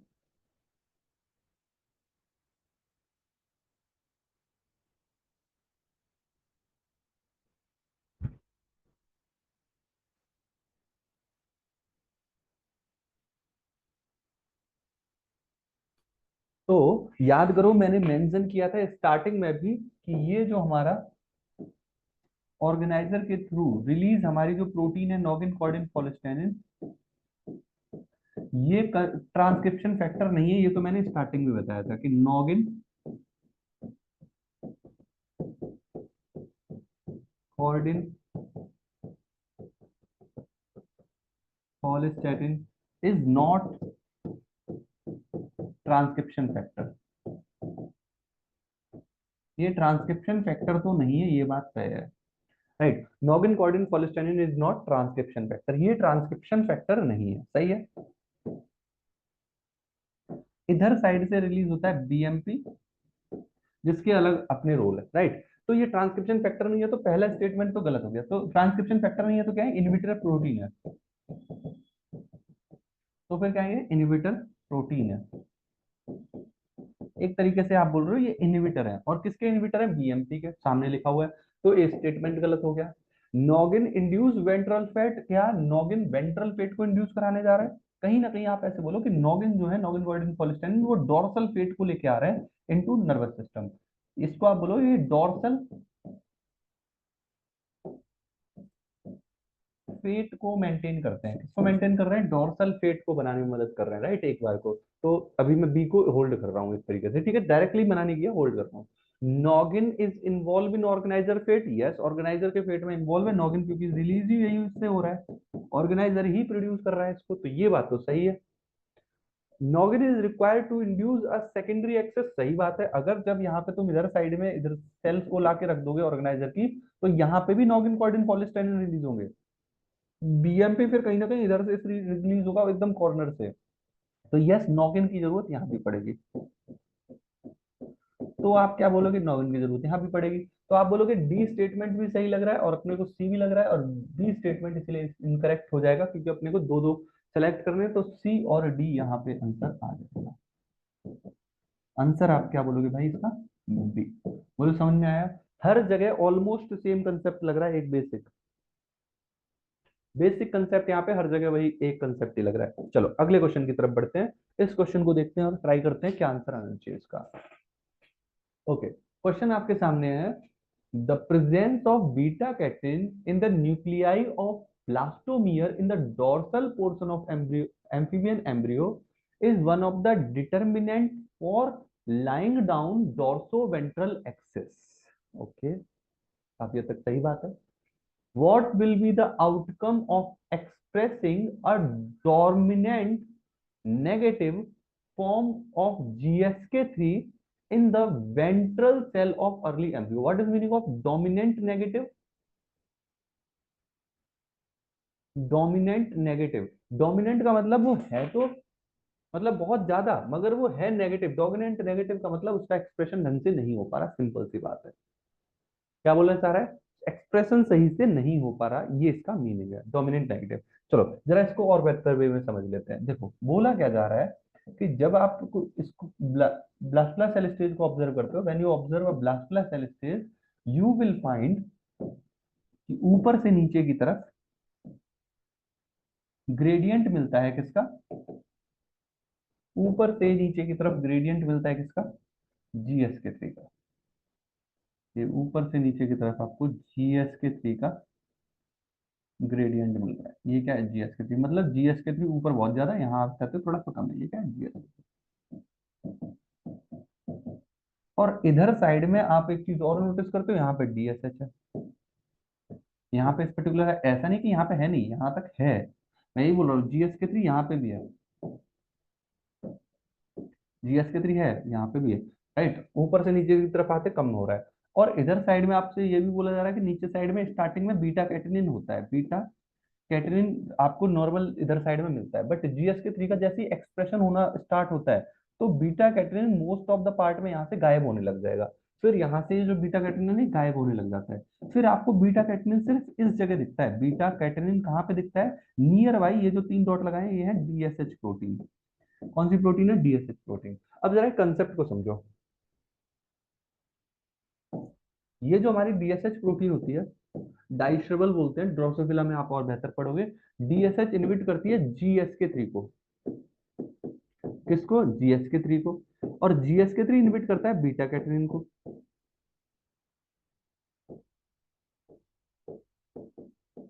इसको बीटा कैटनिन को। इसका मतलब बस इतना सा है कि जब GSK3 प्रेजेंट होगा तो ये काम नहीं कर रहा होगा, ये एब्सेंट होगा, और बीटा कैटनिन प्रेजेंट होगा। मतलब जहां पे DSH होगा वहां पे बीटा कैटनिन होगी, बस इतनी सी बात है। बोलो समझ में आया। इसीलिए आप देख रहे हो, मैं बोल रहा हूँ बस इतने से पार्ट में आपको बीटा कैटरिन देखने को मिल रहा है। इतने से पार्ट में आपको बीटा कैटनिन देखने को मिल रहा है, क्योंकि बाकी पूरे पार्ट में GSK3 आ जाता है। GSK3 आता है, हालांकि वहां पे DSH नहीं है, तो DSH नहीं है तो GSK3 बीटा कैटनिन को उड़ा देगा, बट जहां जहां DSH होगा वहां वहां बीटा कैटनिन भी होगा, ये बात है। समझ में आया? जहां जहां DSH होगा इसीलिए वहां वहां क्या है, बीटा कैटनिन। इसलिए बीटा कैटनिन कहाँ कंपाइन हो जाता है, इस डोर्सल साइड में। ये साइड कौन सी होती है, डोर्सल। ये इधर की डोर्सल साइड है, ये इधर की वेंट्रल साइड है। अब जरा स्टेटमेंट को रीड करो, क्या बोला जा रहा है, the presence of beta catenin in the nuclei of blastomere in dorsal portion of amphibian embryo is one of the determinant for lying down dorsal ventral axis. बिल्कुल सही बात है, डोर्सल वेंट्रल एक्सिस में कहीं ना कहीं इसका रोल आता है। What will outcome of expression of dominant negative form of GSK3, जहां पे GSK3 काम न कर रहा हो in the ventral cell of the embryo. तो अभी आप देखो, ये जो आपने स्ट्रक्चर बनाया था, इस स्ट्रक्चर में आप क्या देखोगे, इधर, सॉरी, ये जो स्ट्रक्चर आपने चलो बनाया था, इधर तो ऑब्वियस सी बात है बीटा कैटनिन है, इधर साइड में भी बीटा कैटनिन होने लग जाएगा। और जब इधर साइड में भी बीटा कैटनिन आ जाएगा, इधर साइड में भी बीटा कैटनिन आएगा, तो इधर भी क्या बनेगा, ऑर्गेनाइजर बनेगा। इधर भी क्या बनेगा, ऑर्गेनाइजर बनेगा, बट प्राइमरीली ऑर्गेनाइजर इधर बनेगा, और इधर से प्राइमरी एक्सेस बनना स्टार्ट होगी। यहां से क्या बनना स्टार्ट होगी, प्राइमरी एक्सेस। हालांकि इधर से भी अब प्राइमरी एक्सेस, इधर से भी एक एक्सेस बनेगी, हम उसको प्राइमरी एक्सेस ना बोल के सेकेंडरी एक्सेस बोलेंगे। समझ पा रहे हो कहाँ जा रहा है, किस डायरेक्शन में जा रही है कहानी, दोबारा से समझो। बोला जा रहा है लास्ट लाइन में क्वेश्चन के, what will be outcome of expressing a dominant negative form of GSK3 in the ventral cell of early embryo. जो वेंट्रल साइड की सेल हैं उनमें आप GSK3 को इनहिबिट कर रहे हो, दैट्स व्हाई वहां पे बीटा कैटनिन भी होगी, और बीटा कैटनिन की वजह से उधर भी आपको न्यूक्लियस सेंटर ऑर्गेनाइजर देखने को मिल जाएगा। इसीलिए उधर साइड से भी इन्वेजिनेशन स्टार्ट होगा, और डोर्सल साइड से तो होगा ही होगा। तो आंसर क्या आना चाहिए, डोर्सल सेल विल बी वेंट्रलाइज, नहीं भाई, डोर्सल सेल डोर्सल वाली ही रहेगी। Second axis will form, yes. The primary organiser will not be form, primary organiser क्यों नहीं बनेगा, प्राइमरी ऑर्गेनाइजर बनेगा, सेकेंडरी भी बनता है यहाँ पे। एम्ब्रियो विल डेवलप नॉर्मली, बिल्कुल भी नहीं, ये नॉर्मल डेवलपमेंट कतई नहीं है, राइट। इसको आप नॉर्मल डेवलपमेंट बिल्कुल भी नहीं बोलोगे। ये आपका क्या होगा, यहाँ से बनने वाला क्या बनता है, एक्चुअली इसमें इस तरीके के टू हेड लार्वा बनते हैं। इसमें आप देखते हो इस तरीके से टू हेडेड लार्वा बन जाते हैं, टू ट्रंक लार्वा बनते हैं, राइट। इसको बोलते हैं टू हेड लार्वा। इसको मैं एक्सप्लेन करूंगा जब मैं कंटेंट पढ़ा रहा हूँ, ठीक है। तो टू हेडेड लार्वा बोलते हैं इनको, कंजॉइंट लार्वा भी बोलते हैं। तो क्या ये नॉर्मल लग रहा है, बिल्कुल भी नॉर्मल नहीं लग रहा है, इस तरीके से। तो यहाँ पे हमारा आंसर जो आएगा बच्चों, that is B. B answer यहाँ पे करेक्ट है। बढ़ते हैं अगले क्वेश्चन की तरफ। अगला क्वेश्चन देखिए, next question, the dorsal most vegetal cell of the amphibian embryo that is capable of inducing organizer is called of including organizer is called as nucleus center, is called as nucleus center and is marked by presence of dorsal most vegetal cell, जो dorsal side की most animal पोल, vegetal पोल। तो dorsal most vegetal cell ये वाली cell है जहां पे DSH का expression हो रहा है, right. Amphibian embryo capable of inducing organiser, और सब जानते हैं ये न्यूक्लियस सेंटर को, कि वो ऑर्गेनाइजर को इंड्यूस करता है। यहाँ पे ऑर्गेनाइजर होता है, और ऑब्वियस सी बात है यही ऑर्गन इंड्यूस करता है। तो ये हमारी कौन सी सेल है, न्यूक्लियस सेंटर की सेल है, जो कि ऑर्गेनाइजर को इंड्यूस करती है, right. Inducing organiser is called nucleus centre and is marked by presence of. तो आप बताना है आपको कि कौन सी प्रोटीन होगी जो स्पेसिफिकली आपको यहाँ पे देखने को मिलेगी। क्या नॉगिन कॉर्डिन होगी, कॉर्डिन कतई नहीं होगी, कॉर्डिन तो ऑर्गेनाइजर की प्रोटीन है। गूसिकॉइड मैंने बताया था स्पेसिफिकली ऑर्गेनाइजर में एक्सप्रेस होता है, यहाँ पे तो सियामोइस और ट्विन एक्सप्रेस होती है। यहाँ पे कौन एक्सप्रेस होती है, ध्यान रखना, यहाँ पे कौन एक्सप्रेस होता है, यहाँ पे एक्सप्रेस होती है सियामोइस एंड ट्विन, राइट। इन दोनों का एक्सप्रेशन होता है यहाँ पे, सियामोइस का और ट्विन का, राइट। और इन दोनों को एक्सप्रेस कराने के लिए, आपको याद हो तो, इन दोनों को एक्सप्रेस कराने के लिए इन्वॉल्वमेंट होता है बीटा कैटनिन का। तो आप कह सकते हो बिल्कुल सही बात है, क्योंकि डीएसएच यहाँ प्रेजेंट होता है तो वो प्रमोट करता है किसको, बीटा कैटेनिन को, that's why answer should be beta catenin. आप यहाँ पे बोल सकते हो कि बीटा कैटेनिन का इन्वॉल्वमेंट अच्छा खासा है यहाँ पे, जो हमारा न्यूक्लियर सेंटर है जो ऑर्गेनाइजर को इंड्यूस करता है फर्दर डेवलपमेंट के लिए। So this nuclear centre having beta catenin. और आप क्या बोल सकते हो, और किसका रोल आएगा, अगर स्पेसिफिकली मैं रोल ही मेंशन करना चाहूँ तो यहाँ पे डीएसएच का भी रोल आएगा। डीएसएच क्योंकि बीटा कैटेनिन को प्रमोट करता है, बीटा कैटेनिन सियामास्ट्रिन को प्रमोट करती है, इस वजह से आप देखते हो कि न्यूक्लियर सेंटर खुद बन पाता है। आया समझ में? आंसर क्या आएगा, बीटा कैटेनिन। बढ़ते हैं अगले क्वेश्चन की तरफ। अगला क्वेश्चन है आपके सामने, देखते हैं, समझते हैं इस क्वेश्चन को और बताते हैं कि इसका आंसर क्या होना चाहिए। चलिए रीड करना स्टार्ट करते हैं। First of all, which one of the following statement with respect to amphibian development is correct. Amphibian development के रेस्पेक्ट में कौन सा स्टेटमेंट करेक्ट है। पहला स्टेटमेंट है आपके सामने, the organiser is itself induced by nuclear centre located in the dorsal most mesodermal cell. देखो मेसोडर्मल नहीं होता, वो इंडोडर्मल होता है, पहली बात। तो वो कहाँ पे होता है, फेज ऑफ मीजोडर्मल नहीं भाई, इतनी क्लास में हम तो समझ गए कि ये होता तो इंडोडर्मल है। पहला पॉइंट, आगे देखते हैं। The organizer function by secreting protein like noggin chordin follistatin. देखो ये मेंशन किया हुआ है यहाँ पे, इतनी देर से जिनके बारे में आप पढ़ रहे थे, है ना, आपने अपने माइंड में सोच रखा होगा कैसे होंगे नॉगिन कॉर्डिन फॉलिस्टैटिन, देखो ऐसे हैं, सीधा लिखा हुआ है। The organizer function by secreting protein like noggin chordin follistatin that block BMP signal, जो बीएमपी सिग्नल को ब्लॉक कर देता है, yes that is true, would otherwise dorsalize mesoderm. नहीं तो क्या होगा, मीजोडर्म डोर्सलाइज हो जाएगी, ना ना ना। देखो यहाँ पे क्या हो रहा है, यहाँ पे देखो, यहाँ पे लाइन यहाँ पे थोड़ी सी चेंज कर दी है। क्या बोला जा रहा है, organizer function by secreting noggin chordin follistatin that block BMP. सही बात है, बीएमपी सिग्नल को ब्लॉक करते हैं, नॉगिन कॉर्डिन पॉलिस्टैनिन ब्लॉक करते हैं किसको, बीएमपी को। और ये मिलके क्या बना रहे होते हैं वैसे तो, डोर्सल साइड को बना रहे होते हैं, डोर्सलाइज, डोर्सलाइज कर रहे होते हैं किसको, एक्टोडर्म को। एक बार को एक्टोडर्म को किसमें, नर्वस सिस्टम में, right. So that would otherwise dorsalize the mesoderm. देखो मीजोडर्म को करते हैं, but with respect to noggin chordin पहले हम बोलते हैं एक्टोडर्म के रेस्पेक्ट में बात आती है, एक्टोडर्मल के रेस्पेक्ट में।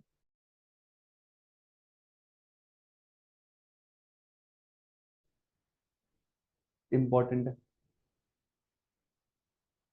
इन presence of BMP activate ectodermal cell from the neural tissue. Okay, इसको देखते हैं। In presence of BMP activator the ectodermal cell form neural tissue. क्या एक्टोडर्मल सेल न्यूरल टिश्यू बनाएंगे इन प्रेजेंस ऑफ बीएमपी? ये भी बात सही नहीं लग रही, ये बात तो गलत है ही। In presence of BMP activator ectodermal cell form neural tissue, नहीं। इन प्रेजेंस बीएमपी एक्टिवेटर, यहां पे देखोगे एपिडर्मिस बनेगी। तो आप नोटिस करो कि तीन स्टेटमेंट तो ऊपर के वैसे ही गलत कर दिया आपने।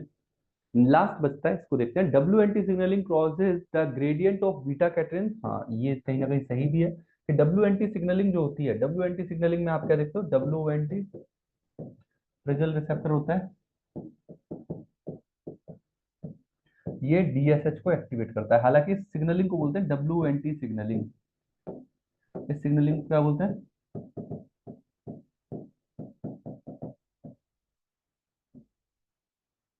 डब्ल्यू एन टी सिग्नलिंग, जिसमें फ्रिजल रिसेप्टर होता है और डीएसएच एक्टिवेट होती है। फिर डीएसएच क्या करता है, डीएसएच इन्विट करता है जीएसके थ्री को।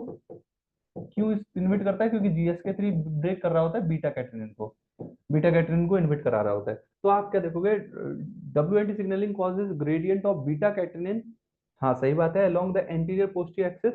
सही बात है, ऊपर से नीचे की तरफ बीटा कैटरिन कम होगा, नीचे बीटा कैटरिन ज्यादा होगा, ऊपर कम होगा, एक ग्रेडियंट रहता है उसका of the neural tube that appear specifically in the regionalisation of neural tube. और जो न्यूरल ट्यूब के रीजनलाइजेशन में इन्वॉल्व होती है, yes this is true. Answer यहाँ पे डी होगा, ठीक है। यहाँ पे आंसर क्या हो जाएगा, डी आंसर हो जाएगा। समझ में आया क्या? आगे बढ़ते हैं। Next question in front of you, अगला क्वेश्चन है भाई, काफी इंपॉर्टेंट क्वेश्चन है, देखिए इसको। क्वेश्चन क्या क्या रहा है? क्वेश्चन में दिया जा रहा है, in Xenopus embryo beta catenin play an important role in dorsal ventral axis. आपने क्या देखा? Beta catenin dorsal ventral axis development में काफी इंपॉर्टेंट रोल प्ले करता है। Yes, that does and it is again true. True भी है। What would you expect if endogenous glycogen synthase kinase 3, ये ग्लाइकोजन सिंथेज काइनेज और कोई नहीं, GSK3 ही है जो बीटा कैटेनिन को ब्लॉक करता है, is knock out by dominant negative form of GSK3। बोला क्या जा रहा है? कि आपसे बोला जा रहा है ये जो GSK3 है इसको आप क्या कर रहे हो? ब्लॉक कर दे रहे हो।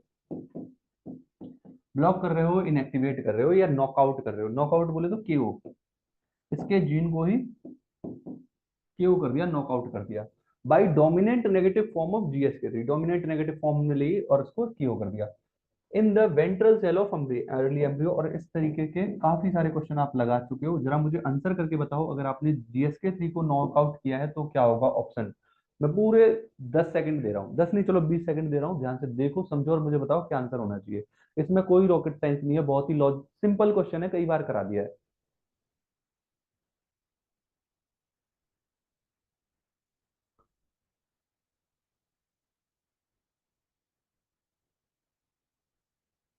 बोलो भाई क्या आंसर आना चाहिए।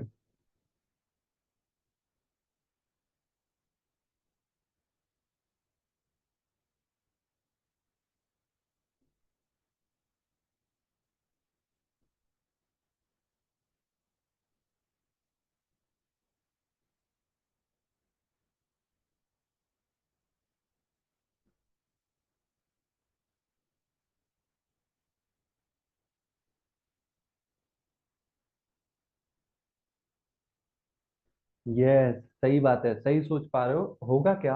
ऑब्वियस सी बात है, यहाँ पे आपसे बोला जा रहा है कि इधर तो DSH है ही, DSH है ही, जिस वजह से इधर तो बीटा कैटेनिन होगा ही होगा। इधर साइड में भी आप नॉर्मली देखते हो, इधर वेंट्रल साइड में GSK3 रहता है, मगर आपने GSK3 को तो नॉकआउट कर दिया। तो आप आपने क्या देखा? बीटा कैटेनिन का इन्वॉल्वमेंट यहाँ पे भी देखने को मिल जाएगा कि बीटा कैटेनिन इधर भी इन्वॉल्व है। और जब इधर इन्वॉल्व है तो इधर भी न्यूक्लिक सेंटर बनने लग जाएगा, इधर तो न्यूक्लिक सेंटर बनता ही है, कॉमन है। तो यस, आप सही समझ पा रहे हो, इधर से एक एक्सेस बनेगी और दूसरी एक्सेस, सेकेंडरी एक्सेस इधर से भी बनने लगेगी। राइट, तो ये हो गई हमारी प्राइमरी एक्सेस, इधर हो जाएगी सेकेंडरी एक्सेस। तो आप देखो, blocking of GSK3 on ventral side has no effect normal embryo will form. बिल्कुल भी नहीं, मैंने बोला है सेकेंडरी एक्सेस बनेगी। The resulting embryo will only have ventral side. क्या सिर्फ वेंट्रल साइड होगी? अरे नहीं रे, वेंट्रल साइड तो वैसी गायब हो रही है, नहीं होगी। राइट, ओनली वेंट्रल साइड नहीं, डोर्सल भी है, दोनों ही साइड है, बट ये एम्ब्रियो नॉर्मल नहीं होगा। A secondary axis will form. Yes, that is the true, यही तो आंसर है, इसी का ही तो इंतजार कर रहे थे, यही तो आएगा। The dorsal face is suppress. बिल्कुल भी नहीं, डोर्सल फेस सप्रेस नहीं होगा, डोर्सल वाला साइड भी बराबर ग्रो करता रहेगा, इधर भी ग्रो होगा। ठीक है, so the answer will be C. और इस तरीके के क्वेश्चन कई सारे लगा चुके हैं। अच्छा, अब तक के डिस्कशन में आप अगर एक चीज नोटिस करें कि मैंने कितने सारे क्वेश्चन करा दिए, काफी सारे क्वेश्चन करा दिए, और सारे क्वेश्चन किससे आए हुए हैं? एमपीवी डेवलपमेंट से। सारे के सारे मैंने एमपीवी के ही क्वेश्चन उठाए हुए हैं। बट एक चीज आप नोटिस करें कि सारी कहानी एक बेसिक एम्ब्रियोनिक डेवलपमेंट पे ही डिपेंड है, कि स्टार्टिंग में कैसे एम्ब्रियो होता है, उसमें डेवलपमेंट कैसे होता है, दो तीन फिनोमिना है, उसी पे सारे क्वेश्चन आए हैं। आप नोटिस कर लीजिए, मैंने अभी इसी साल रिसेंट वाले क्वेश्चन भी करा दिए आपको, और एक एक क्वेश्चन अगर आप नोटिस करें तो सब में यही चीज देखने को कॉमन मिल रही है कि कॉन्सेप्ट एक ही है, उसी पे रिपीट करके घुमा घुमा के क्वेश्चन पूछा जा रहा है। अब रिसेंट ईयर में और क्या कर दिया गया, इसमें टेक्निक लगा दी है, कि टेक्निक मैं इसमें मेंशन कर रहा हूँ कि मैंने सीड लिया, लाइब्रेरी बना दी, अब बताओ इसका एक्सप्रेशन क्या होगा। तो अब इन क्वेश्चन में आप क्या देख रहे हो कि जो आपकी टेक्निक्स हैं वो भी इन्वॉल्व होती जा रही हैं। तो थोड़ा सा अगर आपको अपग्रेड करना है तो टेक्निक्स वाले चैप्टर्स को भी, या टेक्निक्स वाला जो सिलेबस है उसको भी थोड़ा सा रिवाइज कर लेना, क्योंकि वहां से इन्वॉल्वमेंट देखने को मिल सकता है। Okay, so now there is one more question.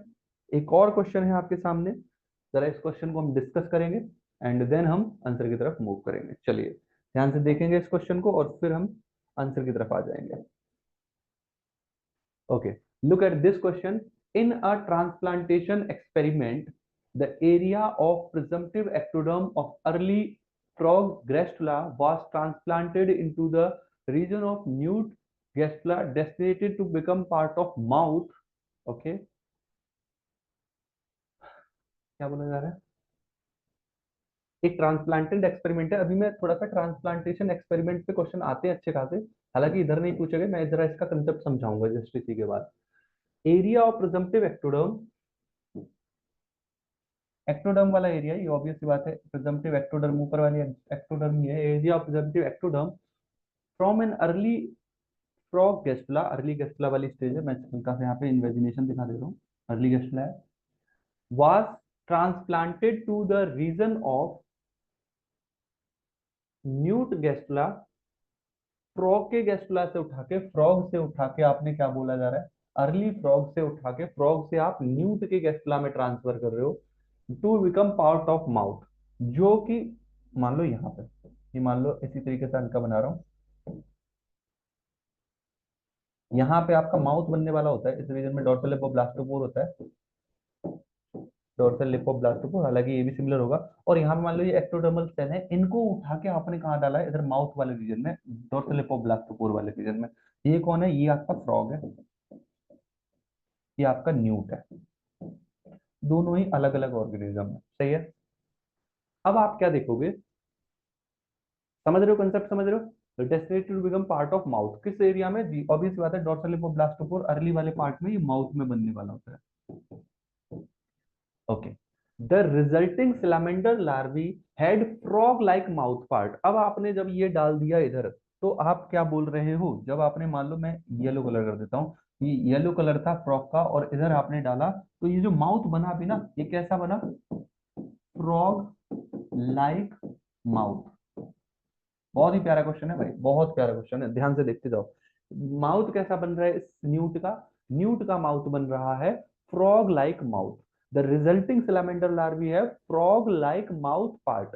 Frog के जो टेडपोल के जो शक्कर जैसे स्ट्रक्चर होते हैं, वैसे कुछ बने स्टार्ट हो गए, instead of balancer as observe during development of wild type newt embryo. क्या देखने को मिल रहा है कि नॉर्मली जो न्यूट रहता है, नॉर्मली ये जो न्यूट होता है, ये जो न्यूट है, इस न्यूट से नॉर्मली जो बनता है वो क्या बनता है भाई?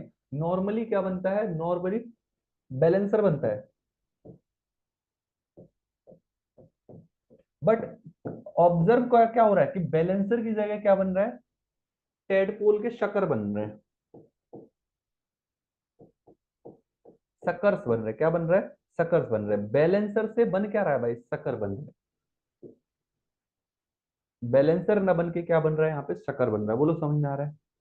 क्वेश्चन अगर समझ लिया तो आंसर भी सही हो जाएगा, बस इतना याद रखना। सारा गेम क्वेश्चन समझने का होता है। अगर क्वेश्चन समझ में आ रहा है तो सही है, क्वेश्चन ही नहीं समझ पा रहे तो बहुत गर्दिश में सितारा है तुम्हारा। Next, this is an example of, पहले मुझे बताओ ये कंसेप्ट समझ में आया क्या? ट्रांसप्लांटेशन एक्सपेरिमेंट होते क्या है, अभी अगले पार्ट में बताता हूँ। बोल क्या रहा है कि आपने क्या किया कि अर्ली फ्लॉक के हमने स्किन वाले रीजन की सेल ली थी, early area of presumptive ectoderm from the early embryo transplanted to the region of newt gastrula destinated to become part of mouth, जो कि माउथ बनने वाला था। The resulting salamander larvae of frog like mouth part, जो कि frog like mouth part दिखते हैं instead of balancer development. तो ये क्या है? डिटर्मिनेशन कहलाएगा? डिटर्मिनेशन तो नहीं कहलाएगा, क्योंकि फ्रॉग के स्पेसिफिक स्ट्रक्चर बन रहे होते हैं, राइट। डिटर्मिनेशन का कंसेप्ट थोड़ा सा अलग हो जाता है ना। डिटर्मिनेशन में मतलब ये नहीं होगा, डिटर्मिनेशन में भी वहीं पे फ्रॉग फ्रॉग में रखोगे एक बार को, राइट। फ्रॉग का फ्रॉग में ही आप रखो और एम टाइप की सेल हो, ऑटोनोमस इंडिपेंडेंट मोज़ेक, तो वहां पे डिटर्मिनेशन आप वर्ड यूज कर सकते हो। जेनेटिक स्पेसिफिसिटी ऑफ इंटरेक्शन, ये क्या है? इस पे थोड़ा सा भी मैं चर्चा करूंगा। What is genetic specificity of interaction? Regional specificity of interaction, क्या रीजनल होगा या ऑटोनॉमिक स्पेसिफिकेशन होगा? Autonomic specification. और यहाँ पे हम डिटर्मिनेशन तो नहीं बोलेंगे, क्योंकि ये आप एक स्पीसीज से दूसरे स्पीसीज की बात कर रहे हो। देखो, रीजनल स्पेसिफिसिटी भी होती है सेम स्पीसीज में। सेम स्पीसीज में अगर आप देखो, रीजनल स्पेसिफिसिटी का मतलब होता है अर्ली वाले टाइम पे, अर्ली जो टाइम है, अर्ली डोर्सल लिपोब्लास्टोपोरा, यहाँ से जो सेल होंगी, इस समय ये सेल माउथ बना रही होंगी, और लेट वाले टाइम पे जब मान लो इतना डेवलपमेंट हो गया, उसी समय ये वाली सेल क्या बना रही होंगी? ट्रंक बना रही होंगी। इसको आप बोलते हो रीजनल स्पेसिफिसिटी, कि कौन किस समय की बात हो रही है, किस रीजन की बात हो रही है, उसके अकॉर्डिंग वो एक्सप्रेशन शो करता है, राइट। बट दूसरी तरफ जब आप बात करोगे एक स्पीसीज से दूसरी स्पीसीज में ट्रांसफर कर रहे हो तो यहाँ पे जेनेटिक स्पेसिफिसिटी मैटर करेगी। यहाँ पे क्या मैटर कर रहा है? Genetic specificity. जेनेटिक स्पेसिफिसिटी बोले तो एक जो जीन है, एक पर्टिकुलर जो स्पीसीज के जो जीन है वो स्पेसिफाई मैनर में ही एक्सप्रेस हो रहे हैं, दूसरे में वो अलग बात है, तुमने दूसरा ऑर्गेनिज्म ले लिया है, राइट। इसका याद रखना, जो आंसर दिया गया है वो बी आंसर है, जेनेटिक स्पेसिफिसिटी ऑफ इंटरेक्शन। ठीक है, ये थोड़ा सा एडवांस लेवल था किसका? ट्रांसप्लांटेशन एक्सपेरिमेंट का। तो यहाँ पे एक बात होती है कि ट्रांसप्लांटेशन एक्सपेरिमेंट में किस तरीके के क्वेश्चन आते हैं, जरा हम देख लेते हैं। ट्रांसप्लांटेशन एक्सपेरिमेंट में इस पे अक्सर काफी सारे क्वेश्चन पूछे गए हैं, ऐसा बोला जाता है कि अक्सर यहाँ से क्वेश्चन पूछा जाता है। तो जरा हम देख लेते हैं। देखो, जब भी आप फ्रॉग की बात करोगे तो फ्रॉग में आपको ये अर्ली गैस्ट्रुला की कंडीशन मिलेगी। ये समझ लो कि ये डोर्सल साइड एनिमल पोल है, ये क्या एनिमल पोल है, ये वेजिटल पोल है, ये वेंट्रल साइड है, ये डोर्सल साइड है। सही है, ये आप पहले सिमेट्री समझ लो। और इस तरीके से स्ट्रक्चर बना हुआ है, इसका मतलब है ये अर्ली गैस्ट्रुला की बात हो रही है। किसकी बात हो रही है? अर्ली गैस्ट्रुला की बात हो रही है। अब जरा देखो लेट गैस्ट्रुला में क्या होता है। अब दूसरी तरफ आप देखो लेट गैस्ट्रुला। लेट गैस्ट्रुला में आप क्या देखोगे कि ये जो हमारी प्राइमरी एक्सेस थी ना, ये थोड़ी सी और ज्यादा आपको डीप जाती हुई दिख रही है, मान लो इस तरीके से। ये आपको लेट गैस्ट्रुला की बात हो रही है, सेम वही एक्सेस। अब जरा नोटिस करना कुछ चीजें कि ये वेंट्रल साइड की जो एक्टोडर्मल सेल है, ये क्या है? वेंट्रल साइड की एक्टोडर्मल सेल है, ये बनाती है एपिडर्मिस। ये क्या है? वेंट्रल साइड की सेल है, ये वेंट्रल साइड की सेल है, ये बनाती है एपिडर्मिस। ये डोर्सल साइड की सेल है, ये बनाती है नर्वस सिस्टम, राइट। अर्ली में नॉर्मली तो ये यही बनाती है। और यहाँ पे क्या होता है? Dorsal lip of blastopore, there is a structure called dorsal lip of blastopore, there is a structure called dorsal lip of blastopore. Normally ventral side की जो सेल है वो क्या बना रही है? नॉर्मली वो एपिडर्मिस ही बना रही है, राइट। और डोर्सल साइड की सेल नर्वस सिस्टम बना रही है। But there is a concept of CDR and M. ध्यान से सुनना, जो वेंट्रल साइड की सेल है अर्ली गैस्ट्रुला में, वो होती है सीडीआर टाइप की। कैसी होती है? Conditional dependent regulated. ये इधर की साइड कैसी है? Conditional dependent regulated. डोर्सल लिपोब्लास्टोकोर की सेल क्या है? एम टाइप की है। यहाँ पे ये जो सेल है ये कैसी है? एम टाइप की है। कौन सी? वेंट्रल साइड की एक्टोडर्मल सेल। यहाँ पे भी ये एम टाइप की सेल है। ये कैसी है? एम टाइप की सेल है। ये कैसी है? एम टाइप की सेल है। What is meaning of M and CDR? That is important to learn. पहले ये देख लो हमने क्या रिप्रेजेंट किया है। अभी हम ट्रांसप्लांटेशन एक्सपेरिमेंट करने जा रहे हैं, बट ये बेसिक है उसका। अर्ली गैस्ट्रुला में सिर्फ और सिर्फ वेंट्रल साइड की जो एक्टोडर्मल सेल है और डोर्सल साइड की एक्टोडर्मल सेल है वही सीडीआर है। सीडीआर बोले तो कंडीशनल डिपेंडेंट रेगुलेटेड। सीडीआर बोले तो कंडीशनल डिपेंडेंट रेगुलेटेड। मतलब इसका मतलब ये निकल के आता है कि इन सेल को यहीं पे रहने दो तो कोई दिक्कत नहीं है। अगर तुमने यहां से किसी और रीजन में चेंज कर डाल दिया तो ये अपने नेचर को बदल लेंगे। एम का मतलब है कि मान लो डोर्सल ऑफ प्लास्टोपोर की सेल अर्ली गैस्ट्रुला में क्या बनाती है? माउथ बनाती है। क्या बनाती है? माउथ। लेट में यही क्या बनाती है? हेड बनाती है, हालांकि माउथ ना बोल के हेड बोलते हैं। और लेट में ये ट्रंक बनाती है। अब ध्यान से समझना बात को कि मान लो ट्रांसप्लांटेशन एक्सपेरिमेंट में क्या कर रहे हो आप ट्रांसप्लांटेशन एक्सपेरिमेंट में यहाँ पे ये जो एपिडर्मिस की सेल है अर्ली गैस्ट्रुला से, आपने एपिडर्मिस की सेल यहाँ से उठाई और लेट गैस्ट्रुला के इस वाले रीजन में डाल दी। नॉर्मली ये यहाँ पे क्या बनाने वाली थी? एपिडर्मिस। अब क्योंकि आपने इसको नर्वस सिस्टम वाले एरिया में डाल दिया, ये नर्वस सिस्टम बनाता है, तो ये सेल क्या बनाने लगेगी? नर्वस सिस्टम ही बनाने लगेगी। सेम मैनर में अगर मान लो ये जो सेल थी, ये सेल कहाँ की है? डोर्सल साइड की। यहाँ क्या बनाती है? Nervous system. अगर आपने इसको यहां से उठा के इधर डाल दिया, यहाँ बनता क्या है? एपिडर्मिस। अब ये भी क्या बनाने लग जाएगी? एपिडर्मिस। मतलब सीडीआर मतलब कंडीशनल डिपेंडेंट रेगुलेटेड। जैसी कंडीशन होगी उसी के अकॉर्डिंग वो एक्सप्रेस होने लग जाएंगी। अब एम का मतलब समझो। एम टाइप की सेल का मतलब क्या है कि मान लो मैंने यहां से इस सेल को उठाया, यहां से इस सेल को उठाया, ये सेल है, ये क्या बनाने वाली थी? एपिडर्मिस। क्या बना रही थी? एपिडर्मिस। डर्मिस। ये सेल एपिडर्मिस बनाने वाली थी। अब मैंने इस पर्टिकुलर सेल को, एपिडर्मिस बनाने वाली सेल को इधर से इधर लाके छोड़ दिया। कहाँ पे? लेट गैस्ट्रुला से अर्ली गैस्ट्रुला में लाके छोड़ दिया, राइट। तो अब ये क्या बनाएगी? यहाँ पे क्या बन रहा है? Nervous system. तो क्या ये भी नर्वस सिस्टम बनाएगी? बिल्कुल भी नहीं, ये अभी भी एपिडर्मिस बनाएगी। क्यों बनाएगी भाई? क्योंकि ये सेल है एम टाइप। एम टाइप मतलब ऑटोनॉमस इंडिपेंडेंट मोज़ेक टाइप। इनमें से कोई भी वर्ड यूज हो, सेम मीनिंग है। Independent autonomous mosaic. तो वो सेल जिसको ये पता है कि मुझे किस टाइप की सेल में एक्सप्रेस होना है, that cell is of M type. बोलो, समझ में आया? सीडीआर टाइप की सेल जिनको पता है कि मैं यहाँ पे हूं तो यही बनाऊंगी, मगर दूसरे दूसरे रीजन में आपने रख दिया तो उसके अकॉर्डिंग मैं एक्सप्रेशन शो करूंगी। अब यहाँ पे जरा कुछ क्वेश्चन कर आंसर कर लेते हैं।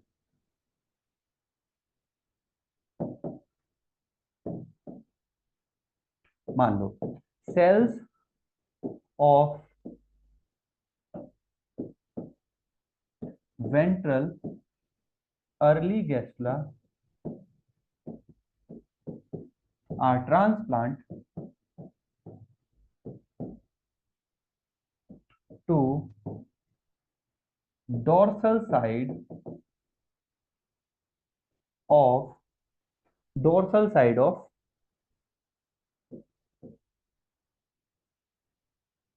late gastula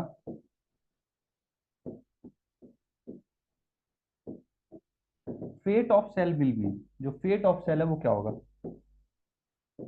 fate of transplanted cell। जो ट्रांसप्लांटेड सेल है इसका फेट क्या होगा? सोचो। अभी जस्ट यही समझाया है। यहाँ पे मैं आपको कंसेप्ट भी देखो समझाते जा रहा हूँ। एक ही क्लास में आपने खूब सारे क्वेश्चन भी लगा लिए, कंसेप्ट भी समझ लिया। यही छूट रहा था इसलिए मैंने ये पूरा समझा दिया। यहाँ पे फेट ऑफ ट्रांसप्लांटेड सेल क्या होना चाहिए? तो देखो आपने क्या किया, जैसा इस यहाँ पे भी देख लो कि आपने क्या किया। सेल फ्रॉम द वेंट्रल, मान लो ये सेल है, ये सेल है और अर्ली गैस्ट्रुला की सेल है, राइट। अर्ली गैस्ट्रुला की सेल है। Cell of ventral early gastrula are transplanted to dorsal side of late gastrula. यहां से उठाया इसको, dorsal side of late gastrula यहां रख दिया। वो डोर्सल साइड है लेट गैस्ट्रुला की। Fate of transplanted cell. अब ये सेल क्या बनाएगी? पहले तो ये समझना जरूरी है कि सेल का नेचर क्या था, क्या बना रही थी। ये सेल वहां पे क्या बना रही थी? एपिडर्मिस बना रही थी। क्या बना रही थी? एपिडर्मिस। मगर ये रीजन कौन सा है? नर्वस सिस्टम बनाने का। और क्योंकि ये सेल कैसी थी? सीडीआर टाइप की थी, that's why the fate of cell will be nervous system. क्योंकि यहाँ क्या बन रहा है? नर्वस सिस्टम, इसलिए क्या बनेगा? Nervous system. आया समझ में? बोलो, समझ में आया? Now one more question is for you. Cells from dorsal lip of blastopore of early gastula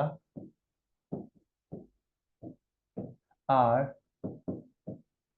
transplanted to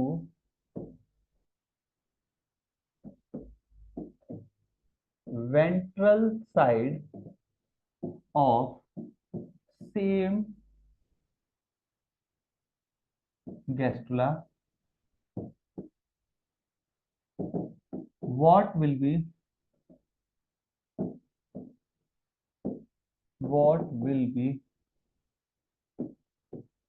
fate of embryo? मैं पूरे एम्ब्रियो की बात कर रहा हूं। पूरे एम्ब्रियो से क्या बनने वाला है? इस पूरे एम्ब्रियो से क्या बनने वाला है? ये जो पूरा ही एम्ब्रियो है, इस एम्ब्रियो का फेट क्या होने वाला है? समझ रहे हो मैं क्या कह रहा हूँ? फेट ऑफ एम्ब्रियो क्या होने वाला है, मतलब इस ऑप्शन दे देता हूँ चलो, क्योंकि ऐसे आप समझ नहीं पाओगे। ऑप्शन है यहाँ पे आपके पास: two head larva, two trunk larva, normal larva, या फिर फाइनल ये वाला लार्वा विद 3 हेड। चलिए, आपको बताना है A B C D statement में से या ऑप्शन में से कौन सा सही है। There will be your answer. Answer बताना है आपको कमेंट सेक्शन में, क्या आंसर आएगा। ठीक है। सो यहाँ पे हमने काफी हद तक चीजों को समझ लिया है, सीख लिया है, कंसेप्ट समझ लिया, क्वेश्चन कर लिए। राइट। इस पॉइंट पे मैं इस सेशन को एंड करता हूँ। नेक्स्ट अगले सेशन में मैंने आज कंप्लीटली एम्फीबियन डेवलपमेंट की बात की है। अगले सेशन में मैं एक और मॉडल ऑर्गेनिज्म को लेके आऊंगा और उसको कंप्लीटली हम डिस्कस करेंगे। यहाँ पे इस सेशन को एंड अप करते हैं। मिलते हैं अगले सेशन में। Bye bye, take care, thank you so much.